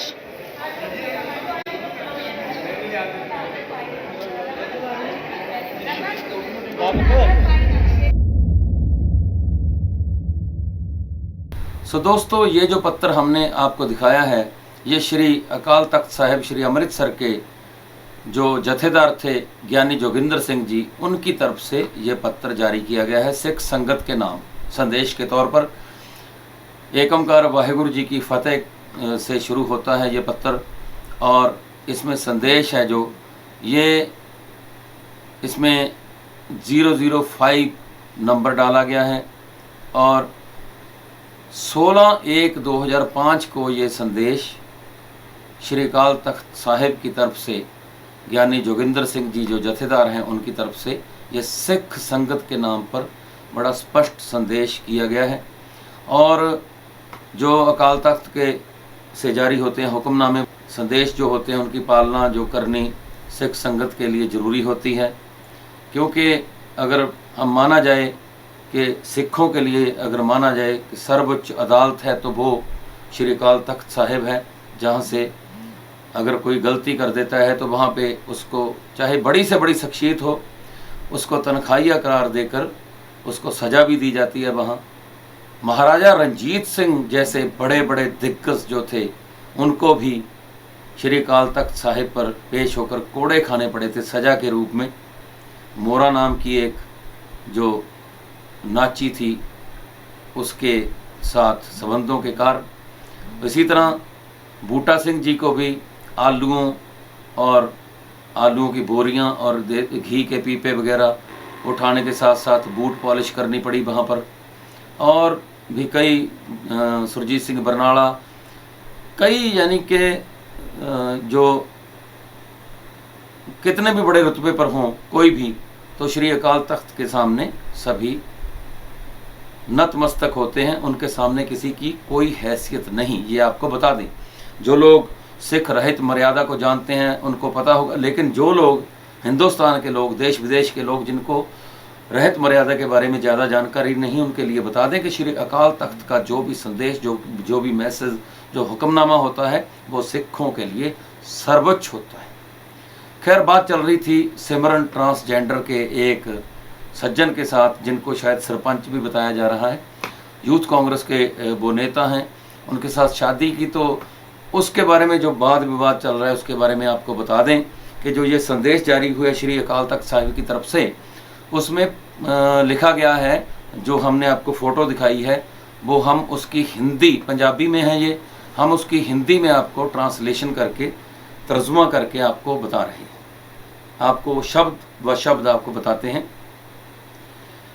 जथेदार साहब की तरफ से जारी ये जो संदेश पत्र है, इसमें लिखा गया है कि पश्चिमी देशों के कुछ लोगों विच, हम पहले आपको पंजाबी करके एक एक लाइन की बताएंगे, उसके बाद आपको हिंदी भी बताएंगे। पश्चिमी देशों के कुछ लोगों विच समलिंगी विआह, ब्रैकेट में है सेम सैक्स मैरिजेस, दा रुझान वधन कारण उत्थों दीआं सरकारां वल्लों अजिहियां शादियां नूं कानूनी मानता देने बारे भारी वाद विवाद चल रहा है। यानी कि वो कहते हैं हिंदी में कि पश्चिमी देशों के कुछ लोगों में समलिंगी विवाह जो होते हैं उनकी जो प्रवृत्ति बढ़ रही है। वहाँ की जो सरकारें हैं, वहाँ की जो गवर्नमेंट्स हैं, उनको ऐसी जो शादियाँ हैं उनको कानूनी मान्यता देने के बारे में काफ़ी वाद विवाद चल रहा है। आगे जथेदार साहब स्पष्ट शब्दों में कहते हैं कि विश्व भर दियां समूह सिख संगतां नूं विदित कीता जाता है कि समलिंगी विआहां नूं गुरमत विचारधारा ते सिख रहत मर्यादा विच कोई भी स्थान प्राप्त नहीं है। यानी कि हिंदी में तर्जुमा करें तो उन्होंने कहा है कि जो विश्व की जितनी भी समूह सिख संगत है, सारी सिख संगत को विदित किया जाता है, विद्या दी जाती है, शिक्षा दी जाती है, शिक्षित किया जाता है, जानकारी दी जाती है कि जो समलैंगिक विवाह हैं उनको गुरमत की जो विचारधारा है, रहत मर्यादा के मुताबिक सिख धर्म की जो विचारधारा है और सिख रहत मर्यादा है, उसमें कोई भी स्थान प्राप्त नहीं है। बिल्कुल उन्होंने नकार दिया है। उन्होंने कहा है कि समलिंगी विआह रोगी मानसिकता की उपज हैं। समलिंगी शादियां गैर कुदरती रुझान है जिसनों पशु पंछी भी प्रवान नहीं करते। जथेदार कहते हैं कि अकाल तख्त से कि समलैंगिक जो विवाह हैं वो एक बीमार मानसिकता की पैदावार हैं, की पैदाइश हैं। मानसिकता जो बीमार होती है उसकी पैदाइश हैं, यानी कि एक मनोवैज्ञानिक बीमारी की पैदाइश हैं। और जो समलिंगी शादियां हैं, यानी कि समलैंगिक जो शादियां हैं, वो एक कुदरत के खिलाफ बात है। इसको पशु और पंछी भी मान्यता नहीं देते, ऐसा कहना है। उन्होंने आगे कहा है कि अजिहे विआह समाज ਅਤੇ परिवारक रिश्तियां विच तरेड़ पाउण दे नाल नाल मनुखता दे कल्याण दी बजाय मनुखता दे विनाश दी अलामत हैं। हिंदी में वो कहते हैं कि ऐसी शादियां सामाजिक और पारिवारिक जो रिश्ते होते हैं उनको तोड़ती हैं और इसके साथ साथ मानवता के कल्याण की बजाय जो मानवता का विनाश है उसके लिए एक लानत है, उसके लिए एक बीमारी है बहुत बड़ी। क्योंकि गैर कुदरती रुझान इसलिए कहते हैं, पारिवारिक जो रिश्ते हैं उसमें तरेड़ इसलिए कहते हैं कि ऐसी शादी से उत्पत्ति नहीं हो सकती, ऐसी शादी से वंश नहीं आगे बढ़ सकते। इसलिए ऐसी शादियां, विवाह समाजी, ये हमने इसका जो निचोड़ थोड़ा इस लाइन का सरल अर्थ आपको करके बता रहे। तो आगे लिखते हैं, उन्होंने संदेश में बड़ा क्लियर लिखा है सिख संगतों को कि सिख संगतां ਜਿਹੇ ਰੁਝਾਨਾਂ ਨੂੰ ਨਾ ਹੀ ਉਤਸ਼ਾਹਿਤ ਕਰਨ ਅਤੇ ਨਾ ਹੀ ਗੁਰਦੁਆਰਿਆਂ ਦੇ ਵਿੱਚ ਸਮਲਿੰਗੀ ਵਿਆਹਾਂ ਨਾਲ ਸੰਬੰਧਿਤ ਆਨੰਦ ਕਾਰਜ ਜਾਂ ਧਾਰਮਿਕ ਰਸਮਾਂ ਕਰਕੇ ਅਜਿਹੇ ਗੁਰਮਤ ਵਿਰੋਧੀ ਕਾਰਜ ਨੂੰ कोई मान्यता दें। उन्होंने बहुत क्लियर लिखा है और ये संदेश आदेश दिया है कि सिख संगत है जो, गौर कीजिए, सिख संगत के लिए उन्होंने कहा है अगर कोई मुस्लिम बन के ऐसी शादी करता है, अगर कोई दीन कबूल करके ऐसी शादी करता है, उसके बारे में हम अलग से आपको वीडियो बताएंगे कि उसमें क्या क्या प्रावधान है। इसका भी हमने तहकीकात करके पूरी इसकी हमने छानबीन करके कुछ सबूत हैं हमारे पास, प्रमाणिक तथ्य उनको मद्देनज़र रखे हम बात करेंगे। लेकिन फ़िलहाल इस पत्र में बात चल रही है। उन्होंने कहा है कि सिख संगत अजेहे कार्यों को उत्साहित ना करें, उत्साह ना दें, और गुरुद्वारों में बिल्कुल भी जो समलैंगिक शादियां हैं उनसे संबंधित आनंद कार्य, यानी कि जो लामा फेरे वगैरह लेते हैं, या कोई भी इससे इस तरह की धार्मिक रस्में करके ऐसे गुरमत विरोधी, यानी कि गुरु की मत के खिलाफ जो ऐसे कार्य होते हैं, गुरु की मत के जो विरोधी ऐसे कार्य हैं, उनके कार्यों को कोई मान्यता ना दें। और आगे लिखते हैं कि सिख धर्म के उच्चे सुच्चे आदर्शों की दृढ़ता के लिए समूह सिख संगतां श्री गुरु ग्रंथ साहिब जी की विचारधारा तो प्रेरणा ਅਤੇ बल प्राप्त करके मानवी कल्याण ਲਈ ਇਸ ਨੂੰ अमली जामा पहना के सतगुर दियाँ खुशियाँ प्राप्त करन। नीचे सही है जोगिंदर सिंह, उनके सिग्नेचर हैं, उनके साइन भी हैं। मित्रों, इससे पहले हम हिंदी की तर्जुमा आपको करें, आपको बता दें जो यहाँ शब्द है सिख धर्म दे उच्चे सुच्चे आदर्श, तो जो सिख धर्म के उच्चे सुच्चे आदर्श, ये बहुत बड़ी बात लिखी है जथेदार साहिब ने कि सिख धर्म दे उच्चे सुच्चे आदर्श। सिख धर्म के बारे में अगर आप जानें, अगर आप सिखिज़्म के बारे में पूरी जानकारी प्राप्त करें तो आपकी आंखें खुल जाएंगी। इतना महान धर्म है, और इतने महान धर्म के जो उच्चे यानी कि ऊंचे, महान और सुच्चे यानी कि सच्चे जो आदर्श हैं, उनकी मजबूती के लिए देखिए, सच्चे सुच्चे ऊंचे आदर्श, बहुत बड़ी बात कही है। उनकी मजबूती के लिए पूरे जगत की जो समूह सिख संगत है, वो श्री गुरु ग्रंथ साहिब की विचारधारा से प्रेरणा लेकर, हम श्री गुरु ग्रंथ साहिब जी के नाम पर ही उनको नमस्कार करके ये लाइन पढ़ रहे हैं कि सारी सिख संगत, जथेदार जी ने अपने आदेश पत्र में लिखा है कि सारी सिख संगत श्री गुरु ग्रंथ साहिब जी की विचारधारा से प्रेरणा और बल प्राप्त करके मानवता के कल्याण के लिए इस आदेश को, इस संदेश को अमली जामा पहनाकर, कार्यशील कर, कार्यान्वित कर सतगुरु की, वाहिगुरु की खुशियाँ प्राप्त करें। ये जोगिंदर सिंह जी ने अपने पत्र में लिखा है। अब ये हो गई बात पत्र की जो अकाल तख्त साहिब से जारी हुआ है। इसके मद्देनज़र बहुत स्पष्ट हो गया है कि इसके मद्देनज़र दर्शकों, ये शादी जो है, ये सिमरन ट्रांसजेंडर की जो शादी एक यूथ कांग्रेस के नौजवान के साथ हुई है, परोपकारी नौजवान के साथ, समाज सेवक के साथ, तो उनकी नज़र में तो ये शादी रद्द है। हो सकता है अदालत में अगर मामला जाए तो नल एंड वॉइड ये शादी है वो हो जाए।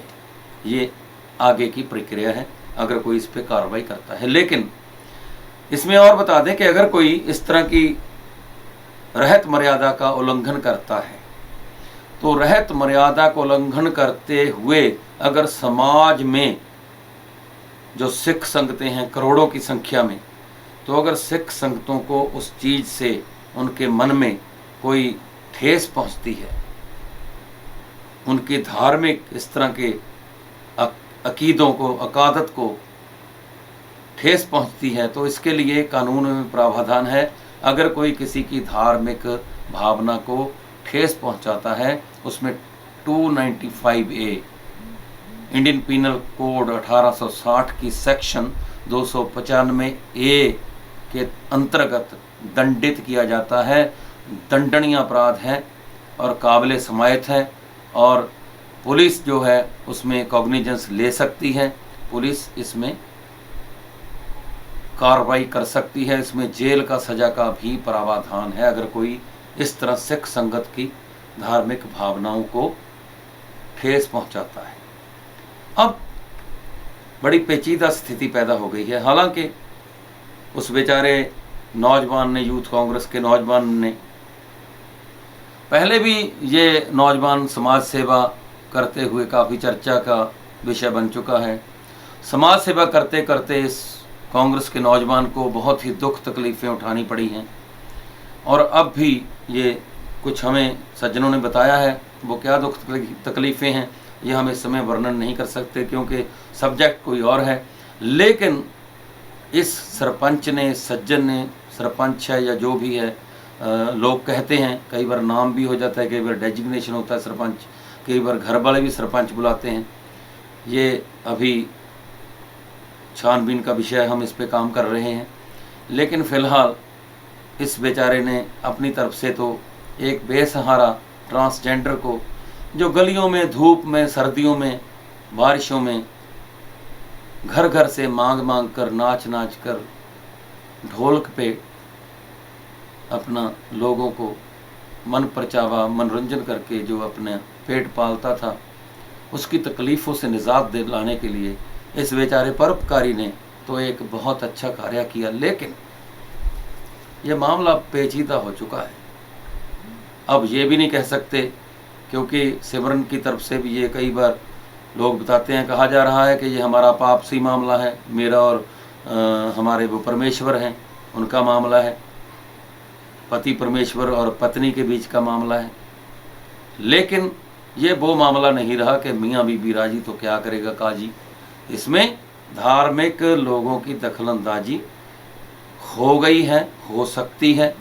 अब आने वाले दिनों में हो सकता है ये चीज़ सिमरन ट्रांसजेंडर के लिए, उस बेचारे सरपंच के लिए, उस शादी में जितने भी लोग शामिल थे उनके लिए, जिस ग्रंथी ने वो शादी करवाई उसके लिए, जिस गुरुद्वारा साहिब में वो शादी हुई उसने जो तौहीन क्यों की उसके लिए, और इस शादी में जितने भी शामिल थे किसी होटल में कहीं पे।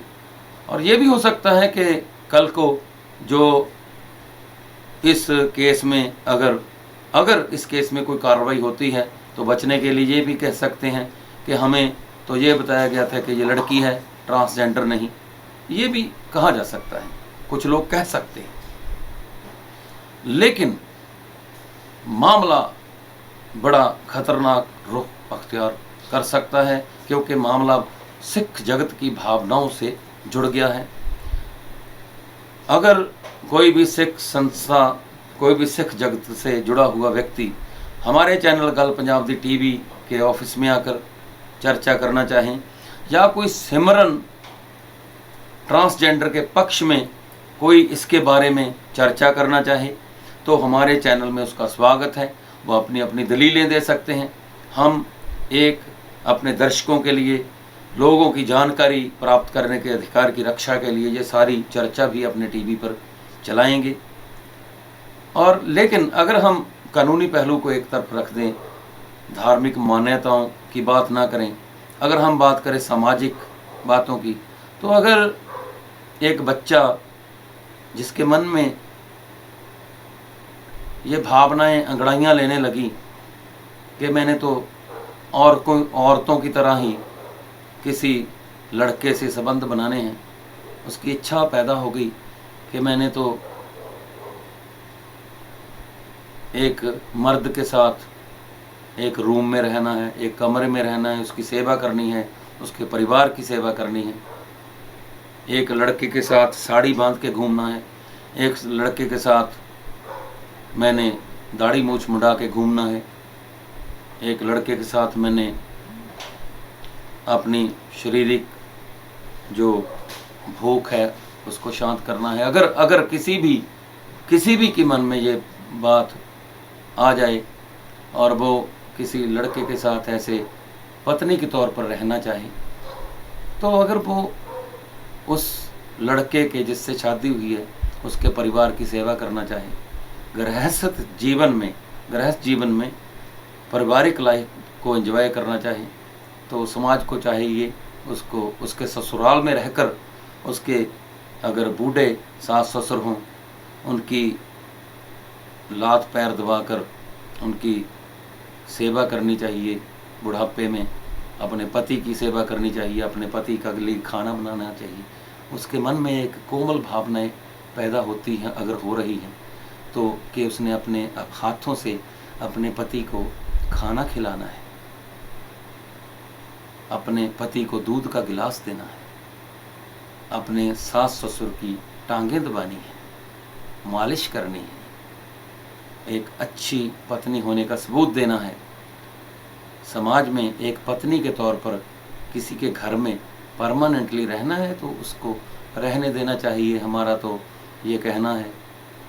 और ऐसे बेचारे बेसहारा जो बच्चे होते हैं, अगर उनकी ज़िंदगी में कोई मोड़ आए तो अच्छी बात है, आना चाहिए।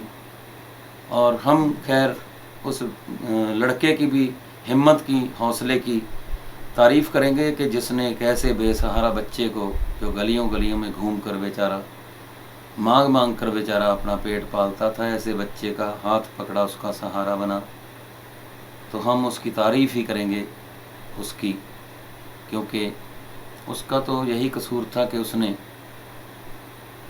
वो सब कुछ उस ट्रांसजेंडर में ढूंढने की कोशिश की, ढूंढा या नहीं,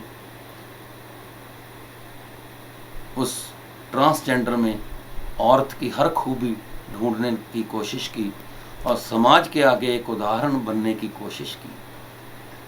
तो ये इसलिए हम ऐसे जो हम वो लोग कहते हैं कि सरपंच या मिट्ठू, पता नहीं क्या क्या उनके नाम अभी हम पता कर रहे हैं क्या नाम है, तो उस यूथ कांग्रेस के लीडर को हम उसकी इस हिम्मत के लिए, हौसले के लिए, इस परोपकार के काम के लिए, एक दुखी जीव को सुखी रखने के लिए, एक दुखी जीव को दुखों से उबारने के लिए जो उसने महान परोपकार का कार्य किया, इसके लिए हम उसका धन्यवाद करते हैं।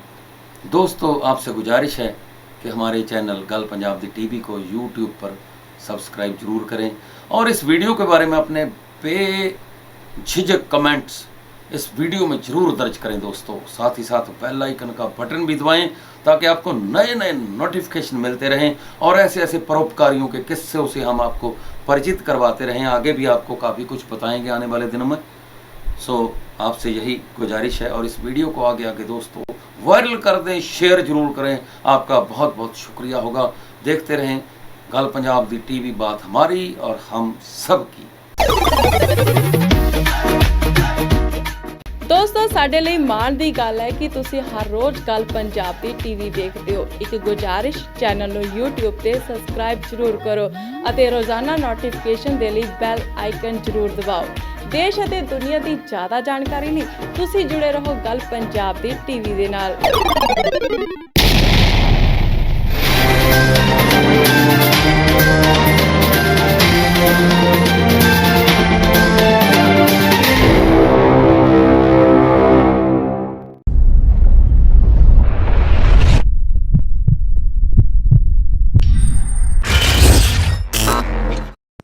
ਹਾਂਜੀ, ਸਤਿ ਸ਼੍ਰੀ ਅਕਾਲ ਜੀ। ਮੈਂ ਤੁਹਾਡੀ ਆਪਣੀ ਪਟਿਆਲੇ ਵਾਲੀ ਜਸਲੀਨ।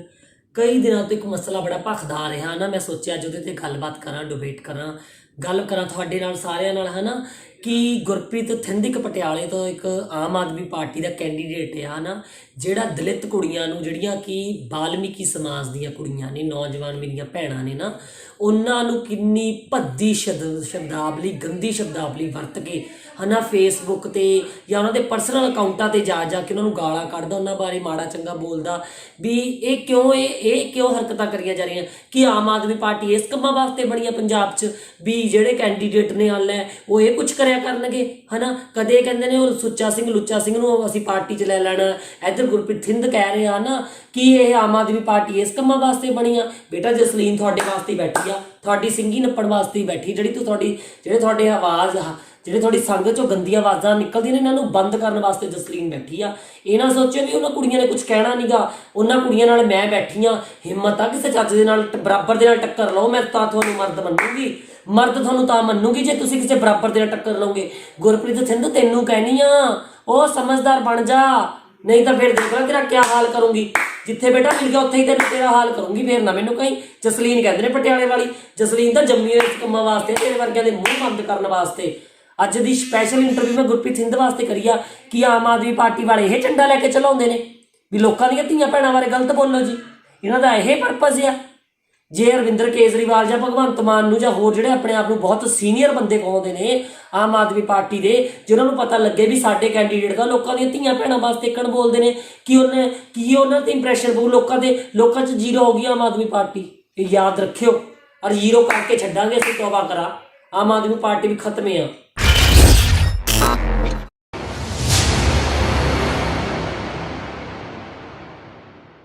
ਗੱਲ ਪੰਜਾਬ ਦੀ ਚੈਨਲ ਵੇਖ ਰਹੇ ਸਾਰੇ ਸਰੋਤਿਆਂ ਨੂੰ ਮੇਰੇ ਵੱਲੋਂ ਪਿਆਰ ਭਰੀ ਸਤਿ ਸ੍ਰੀ ਅਕਾਲ, ਨਮਸਕਾਰ, ਆਦਾਬ।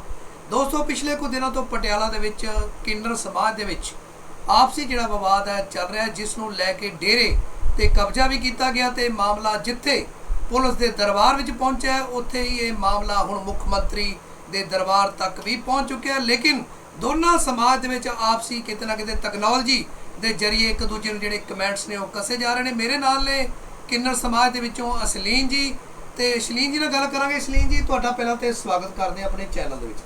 ਸਮੁੱਚੇ ਪਟਿਆਲੇ ਵਾਸੀਆਂ ਨੂੰ ਮੇਰੇ ਵੱਲੋਂ ਸਤਿ ਸ਼੍ਰੀ ਅਕਾਲ, ਨਾਲੇ ਗੱਲ ਪੰਜਾਬ ਦੀ ਦੇਖ ਰਹੇ ਦਰਸ਼ਕਾਂ ਨੂੰ ਸਤਿ ਸ਼੍ਰੀ ਅਕਾਲ। ਅਸ਼ਲੀਨ ਜੀ, ਸਰੋਜ ਨਾਂ ਦਾ ਇੱਕ ਯੁਵਕ ਜਿਹੜਾ ਹੈਗਾ ਤੁਹਾਨੂੰ ਕਮੈਂਟਸ ਕਰ ਰਿਹਾ, ਤੁਹਾਨੂੰ ਕਹਿ ਰਿਹਾ ਵੀ ਤੁਹਾਡਾ ਨਾਂ ਸੋਮਿਆ ਹੈ, ਅਸ਼ਲੀਨ ਹੈ, ਕਈ ਨਾਵਾਂ ਦੇ ਨਾਲ ਤੁਹਾਡੇ ਪਰਿੰਤੂ ਜਿਹਾ ਕੀਤਾ ਜਾ ਰਿਹਾ, ਇਸ ਬਾਰੇ ਤੁਸੀਂ ਕੀ ਕਹਿਣਾ ਚਾਹੋਗੇ? ਪਹਿਲੀ ਗੱਲ ਤਾਂ ਇਹ ਹੈ ਕਿ ਮੈਂ ਤੁਹਾਨੂੰ ਦੇਣਾ ਚਾਹੁੰਦੀ ਇੱਕ ਐਗਜ਼ਾਮਪਲ ਜਿਸ ਨੂੰ ਕਿ ਤੁਸੀਂ ਬਹੁਤ ਹੀ ਈਜ਼ੀਲੀ ਤਰੀਕੇ ਨਾਲ ਸਮਝ ਸਕਦੇ ਹੋ। ਜਿਹੜਾ ਕਈ ਮੁੰਡੇ ਨੇ, ਕਈ ਕੁੜੀਆਂ ਨੇ ਜਿਨ੍ਹਾਂ ਦਾ ਨਾਮ ਹੁਣ ਜਿਵੇਂ ਲਾ ਲਓ ਕਿ ਨਾਮ ਹੈ ਮੁੰਡੇ ਦਾ ਗੁਰਵਿੰਦਰ ਸਿੰਘ, ਉਸ ਬੰਦੇ ਦਾ ਐਡਾ ਵੱਡਾ ਨਾਮ ਕੌਣ ਲੈਂਦਾ? ਉਹ ਮੁੰਡਾ ਆਪਣਾ ਨਾਮ ਰੱਖ ਲੈਂਦਾ ਗੁਰੀ। ਤਾਂ ਉਹਦਾ ਕੀ ਮਤਲਬ ਹੈ ਕਿ ਉਹਨੇ ਆਪਣਾ ਨਾਮ ਬਦਲ ਲਿਆ।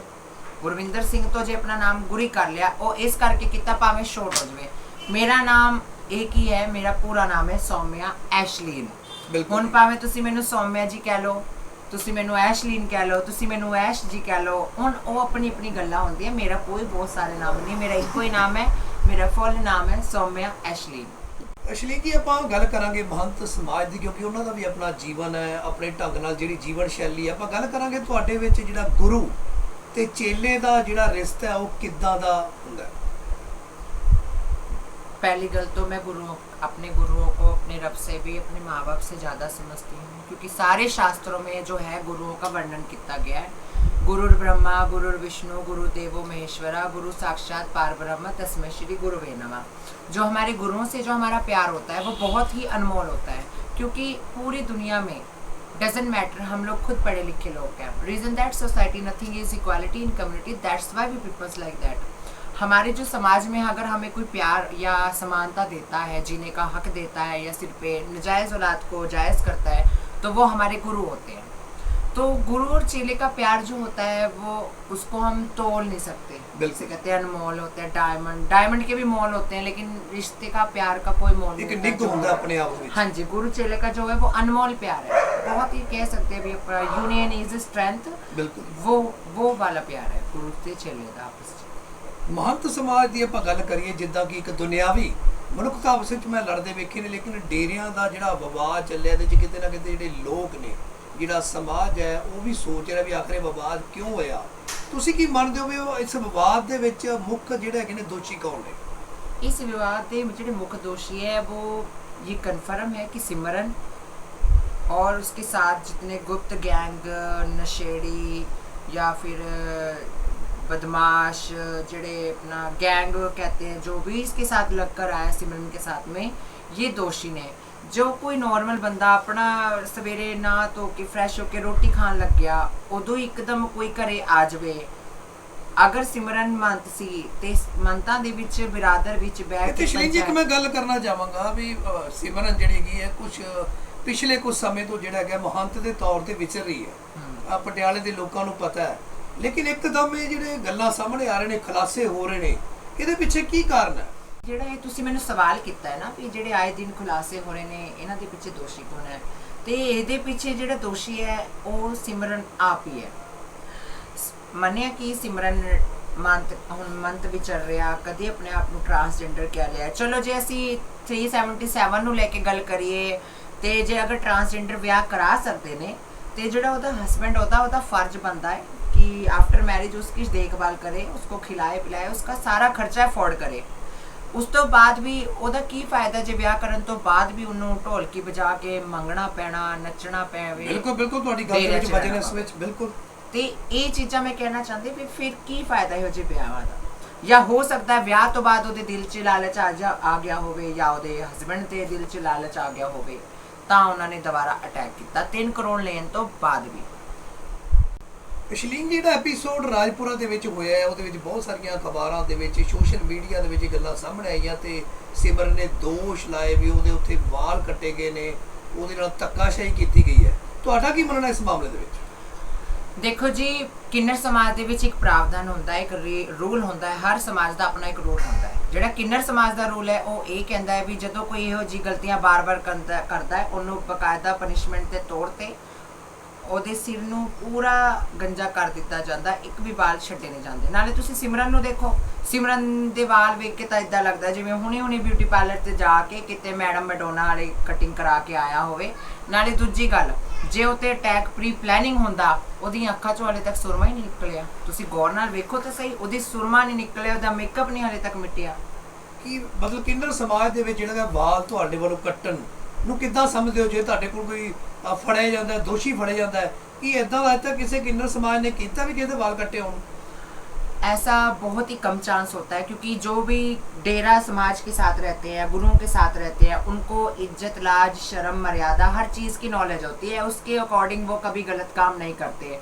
बाकायदा अगर गलती हो जाती है गुरु एक बार भी माफ़ करते हैं, 2 बार भी माफ़ करते हैं। गुरु का दिल बहुत बड़ा होता है। लेकिन अगर कोई ये गलती लगातार करे और बार बार करे तो उसको पनिशमेंट देना बनता है। बाकायदा किन्नर समाज पनिशमेंट तब जरूर देते हैं। ਅਸ਼ਲੀਨ ਜੀ, ਇਸ ਮਾਮਲੇ ਦੀ ਗੱਲ ਕਰੀ ਤਾਂ ਇਸ ਮਾਮਲੇ ਦੇ ਵਿੱਚ ਹੁਣ ਤੱਕ ਜਿਹੜਾ ਹੈਗਾ ਪੂਨਮ ਮਹੰਤ ਤੇ ਸਿਮਰਨ ਮਹੰਤ ਜਿਹੜਾ ਹੈਗਾ ਉਹਨਾਂ ਨੂੰ ਵੀ ਬੁਲਾਇਆ ਗਿਆ ਤੇ ਕਈ ਜਿਹੜੀਆਂ ਬੈਠਕਾਂ ਪੁਲਿਸ ਦੇ ਨਾਲ ਹੋ ਚੁੱਕੀਆਂ ਨੇ, ਕਈ ਵਾਰੀ ਵਾਰਤਾਲਾਪ ਹੋ ਚੁੱਕੀ ਹੈ, ਲੇਕਿਨ ਅਜੇ ਤੱਕ ਜਾਂਚ ਦਾ ਕੋਈ ਵੀ ਪਹਿਲੂ ਅਜੇ ਤੱਕ ਸਾਹਮਣੇ ਨਹੀਂ ਆਇਆ। ये देखो जी, ये तो पुलिस की इन्वेस्टिगेशन है, ये तो पुलिस प्रशासन जानता भी उन्होंने किवें इन्वेस्टिगेशन करनी है। बट ये तो सारिਆਂ ਨੂੰ पता ही है। बाकायदा ਜਿਹੜੀਆਂ ਚੀਜ਼ਾਂ ਚੋਰੀਆਂ ਹੋਈਆਂ ਗਈਆਂ ਉਦੋਂ ਉਸ ਟਾਈਮ 'ਚ ਜਿਹੜੀਆਂ ਚੀਜ਼ਾਂ ਘਰੋਂ ਉਠਾਈਆਂ ਗਈਆਂ ਸੀਗੀਆਂ 20% ਉਹ ਵਾਪਸ ਕੀਤੀਆਂ ਗਈਆਂ, ਜਿਹਨੂੰ ਬਾਕਾਇਦਾ ਅਸੀਂ ਵੀਡੀਓ ਤੇ ਦਿਖਾਇਆ ਹੋਇਆ। ਮਤਲਬ ਜਿਹੜੀ ਆਪਣਾ ਪੂਨਮ ਮਾਨ ਜੀ ਦਾ ਗਰੁੱਪ ਹੈ ਉਹਨਾਂ ਨੇ ਸਾਰੀ ਉਹ 'ਚ ਦਿਖਾਇਆ ਵੀ ਇਹ ਚੀਜ਼ਾਂ ਜਿਹੜੀਆਂ ਖੋਈਆਂ ਸੀਗੀਆਂ ਉਹ ਸਾਰੀਆਂ ਚੀਜ਼ਾਂ ਪੇਸ਼ ਕੀਤੀਆਂ ਸਾਹਮਣੇ। ਤੇ ਹਾਲੇ ਇਨਵੈਸਟੀਗੇਸ਼ਨ ਚੱਲ ਰਹੀ ਹੈ, ਜਿੱਥੇ 10% ਹੋ ਗਿਆ ਉੱਥੇ 90% ਵੀ ਹੋ ਜਾਊਗਾ। ਕਿੰਨਰ ਜਿਹੜਾ ਸਮਾਜ ਹੈ ਤੁਹਾਡਾ, ਦੇਖੋ ਕਿੰਨਰ ਸਮਾਜ ਦਾ ਦਾਇਰਾ ਇੱਕ ਪੂਰੇ ਦੇਸ਼ ਭਰ ਦੇ ਵਿੱਚ ਹੈ। ਤੁਹਾਡੀ ਜਿਹੜੀਆਂ ਬੜੀ ਵੱਡੀਆਂ ਆਰਗੇਨਾਈਜੇਸ਼ਨ ਨੇ, ਤੁਹਾਡੇ ਵੈਲਫੇਅਰ ਬੋਰਡ ਵੀ ਬਣੇ ਨੇ। ਅਜੇ ਤੱਕ ਤੁਹਾਡਾ ਜਿਹੜਾ ਮਾਮਲਾ ਹੈ ਤੁਸੀਂ ਅਜੇ ਤੱਕ ਸੀਮਤ ਰੱਖਿਆ ਹੋਇਆ ਹੈ।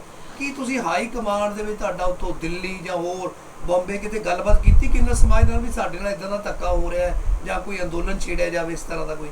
देखो जी, ये जो अपना पूनम महंत वर्सेस अपना ये जो सिमरन गुप्त गैंग का जो भी मामला है, इसमें मैं इन्वॉल्व नहीं हूँ केस में। बट मैं किन्नर होने के नाते यही कहना चाहती हूँ कि जो हुआ है पूनम महंत जी के साथ बहुत गलत हुआ है और एकदम से हुआ है। बाकायदा उनसे घर छीन लिया गया, घर भी उनका, और उन्होंने तो सारे प्रूफ पेश किए। हम तो किन्नर समाज में ही रहते, मैं तो डेरों में रहती हूँ अपने गुरु गोसाइयों के नीचे, तो मैं तो इस बात को जानती हूँ कि सच्चा सबूत क्या है और झूठा सबूत क्या है।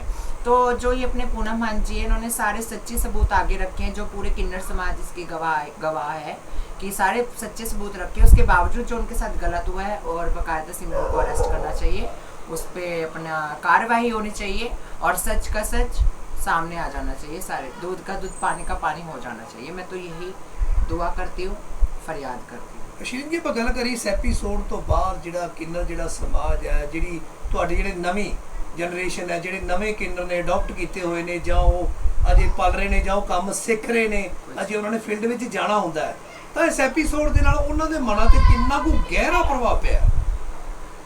ਦੇਖੋ ਜੀ, ਇਹ ਜਿਹੜਾ ਆਪਣਾ ਅੱਜ ਕੱਲ 21st ਸੈਂਚੁਰੀ ਚੱਲ ਰਹੀ, ਸਾਰਿਆਂ ਨੂੰ ਪਤਾ ਪੜਾ ਲਿਖਾ ਜ਼ਮਾਨਾ, ਅੱਜ ਕੱਲ ਲੋਕ ਕਾफ़ी आगे बढ़ गए ने। उसी तरीके नाल ਜਿਹੜਾ अपने ऑर्गन से मैटर नहीं करता इंसान क्या है, इंसान का दिल दिमाग ये चीज़ें सेम होती है, चाहे वो मेल फीमेल कुछ भी हो। इसी तरीके से जो किन्नर बच्चे होते हैं उनका भी मन करता है भी हम स्टडी करें, हम पढ़ें और हम अपना नाम रोशन करें।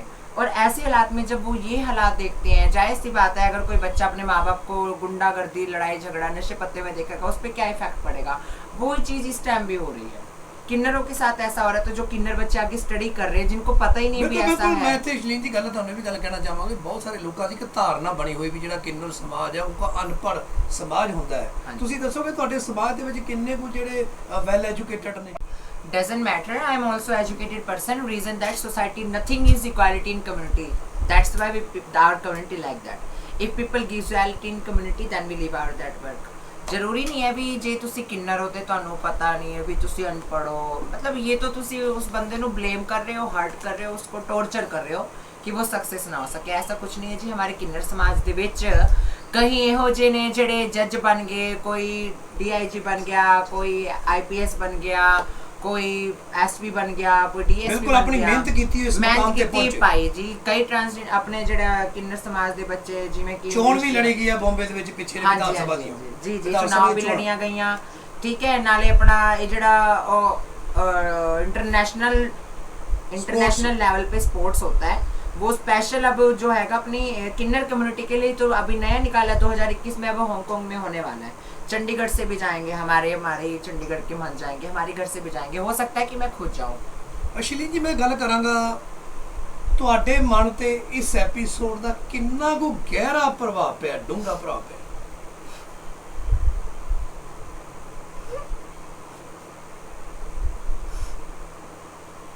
ਥੋੜੇ ਜਿਹੇ ਸਾਡੇ ਅਸ਼ਲੀਨ ਜੀ ਇਸ ਸਵਾਲ ਤੇ ਭਾਵੁਕ ਹੋਏ ਨੇ, ਕਿਉਂਕਿ ਠੇਸ ਲੱਗਦੀ ਹੈ ਜਦੋਂ ਇੱਕ ਡੇਰੇ ਦੇ ਉੱਪਰ ਰਹਿ ਰਹੇ ਨੇ, ਇੱਕ ਸਾਂਝਾ ਪਿਆਰ ਸੀ, ਇੱਕ ਮੁਹੱਬਤ ਸੀ, ਤਾਂ ਇਦਾਂ ਦੀ ਘਟਨਾ ਦੇ ਨਾਲ ਉਹਨਾਂ ਦੇ ਮਨ ਤੇ ਡੂੰਘਾ ਪ੍ਰਭਾਵ ਪਿਆ। ਅਸ਼ਲੀਨ ਜੀ ਪਲੀਜ਼ ਕੋਈ ਗੱਲ ਨਹੀਂ, ਜੋ ਫੈਸਲਾ ਜੋ ਹੋਣਾ ਹੈ ਉਹ ਕੁਦਰਤ ਨੇ ਜਾਂ ਲਾ ਲਓ ਉਹ ਜਾਂਚ ਦੇ ਵਿੱਚ ਹੈ, ਤਾਂ ਕਿੱਦਾਂ ਦਾ ਤੁਹਾਡੇ ਮਨ ਦੇ ਉੱਪਰ ਪ੍ਰਭਾਵ ਪਿਆ?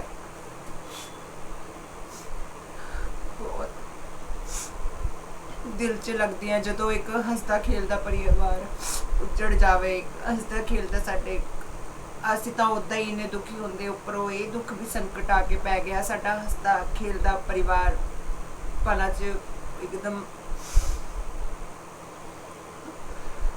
ਆਪਾਂ ਅਸ਼ਲੀਨ ਜੀ ਇੱਕ ਲਾਸਟ ਜਿਹੜਾ ਹੈਗਾ ਸਵਾਲ ਤੁਹਾਡੇ ਨਾਲ ਕਰਾਂਗੇ। ਲਾਸਟ ਸਵਾਲ, ਤੁਸੀਂ ਡੇਰੇ ਦੇ ਵਿੱਚ ਰਹਿ ਰਹੇ ਹੋ, ਵਿਚਰ ਰਹੇ ਹੋ ਇੱਥੇ, ਤੁਸੀਂ ਸਾਰਾ ਐਪੀਸੋਡ ਵੇਖਿਆ, ਸਾਰੀਆਂ ਖਬਰਾਂ ਪੜ੍ਹੀਆਂ ਨੇ, ਬਹੁਤ ਕੁਝ ਜਿਹੜੇ ਨੇ ਟੈਕਨੋਲੋਜੀ ਦੇ ਕਮੈਂਟ ਵੀ ਚੱਲ ਰਹੇ ਨੇ। ਤੁਸੀਂ ਹੁਣ ਆਪਣੇ ਵੱਲੋਂ ਕਿੱਦਾਂ ਦੀ ਅਪੀਲ ਜਿਹੜੀ ਹੈਗੀ ਹੈ ਪਟਿਆਲਾ ਪੁਲਿਸ ਨੂੰ ਕਰਨਾ ਚਾਹੋਗੇ, ਮੁੱਖ ਮੰਤਰੀ ਨੂੰ ਕਰਨਾ ਚਾਹੋਗੇ ਵੀ ਇਨਸਾਫ ਵਿੱਚ ਦੇਰੀ ਹੋ ਰਹੀ ਹੈ, ਕੀ ਕਹਿਣਾ ਚਾਹੋਗੇ ਤੁਸੀਂ? ਮੈਂ ਆਪਣੇ ਪਟਿਆਲਾ ਪੁਲਿਸ ਪ੍ਰਸ਼ਾਸਨ ਦੇ ਅੱਗੇ ਆਪਣੇ ਮਾਨਯ ਕੈਪਟਨ ਸਾਹਿਬ ਜਿਹੜੇ ਆਪਣੇ ਪੰਜਾਬ ਦੇ ਮੁੱਖ ਮੰਤਰੀ ਜੀ ਆ ਉਹਨਾਂ ਦੇ ਅੱਗੇ, ਨਾਲੇ ਆਪਣਾ ਜਿੰਨਾ ਵੀ ਪ੍ਰਸ਼ਾਸਨ ਹੈਗਾ ਜ਼ਿਲ੍ਹਾ ਪ੍ਰਸ਼ਾਸਨ, ਉਹਨਾਂ ਤੋਂ ਹੱਥ ਜੋੜ ਕੇ ਹੰਬਲ ਰਿਕੁਐਸਟ ਕਰਦੀਆਂ, ਬੇਨਤੀ ਕਰਦੀਆਂ ਵੀ ਤੁਸੀਂ ਛੇਤੀ ਤੋਂ ਛੇਤੀ ਇਨਵੈਸਟੀਗੇਸ਼ਨ ਕਰੋ, ਨਾਲੇ ਦੁੱਧ ਦਾ ਦੁੱਧ ਪਾਣੀ ਦਾ ਪਾਣੀ ਕਰਕੇ ਜਿਹੜਾ ਸਾਡਾ ਡੇਰਾ ਹੈ ਪੂਨਮ ਮਹੰਤ ਜੀ ਦਾ, ਉਹਨਾਂ ਨੂੰ ਵਾਪਸ ਕੀਤਾ ਜਾਵੇ।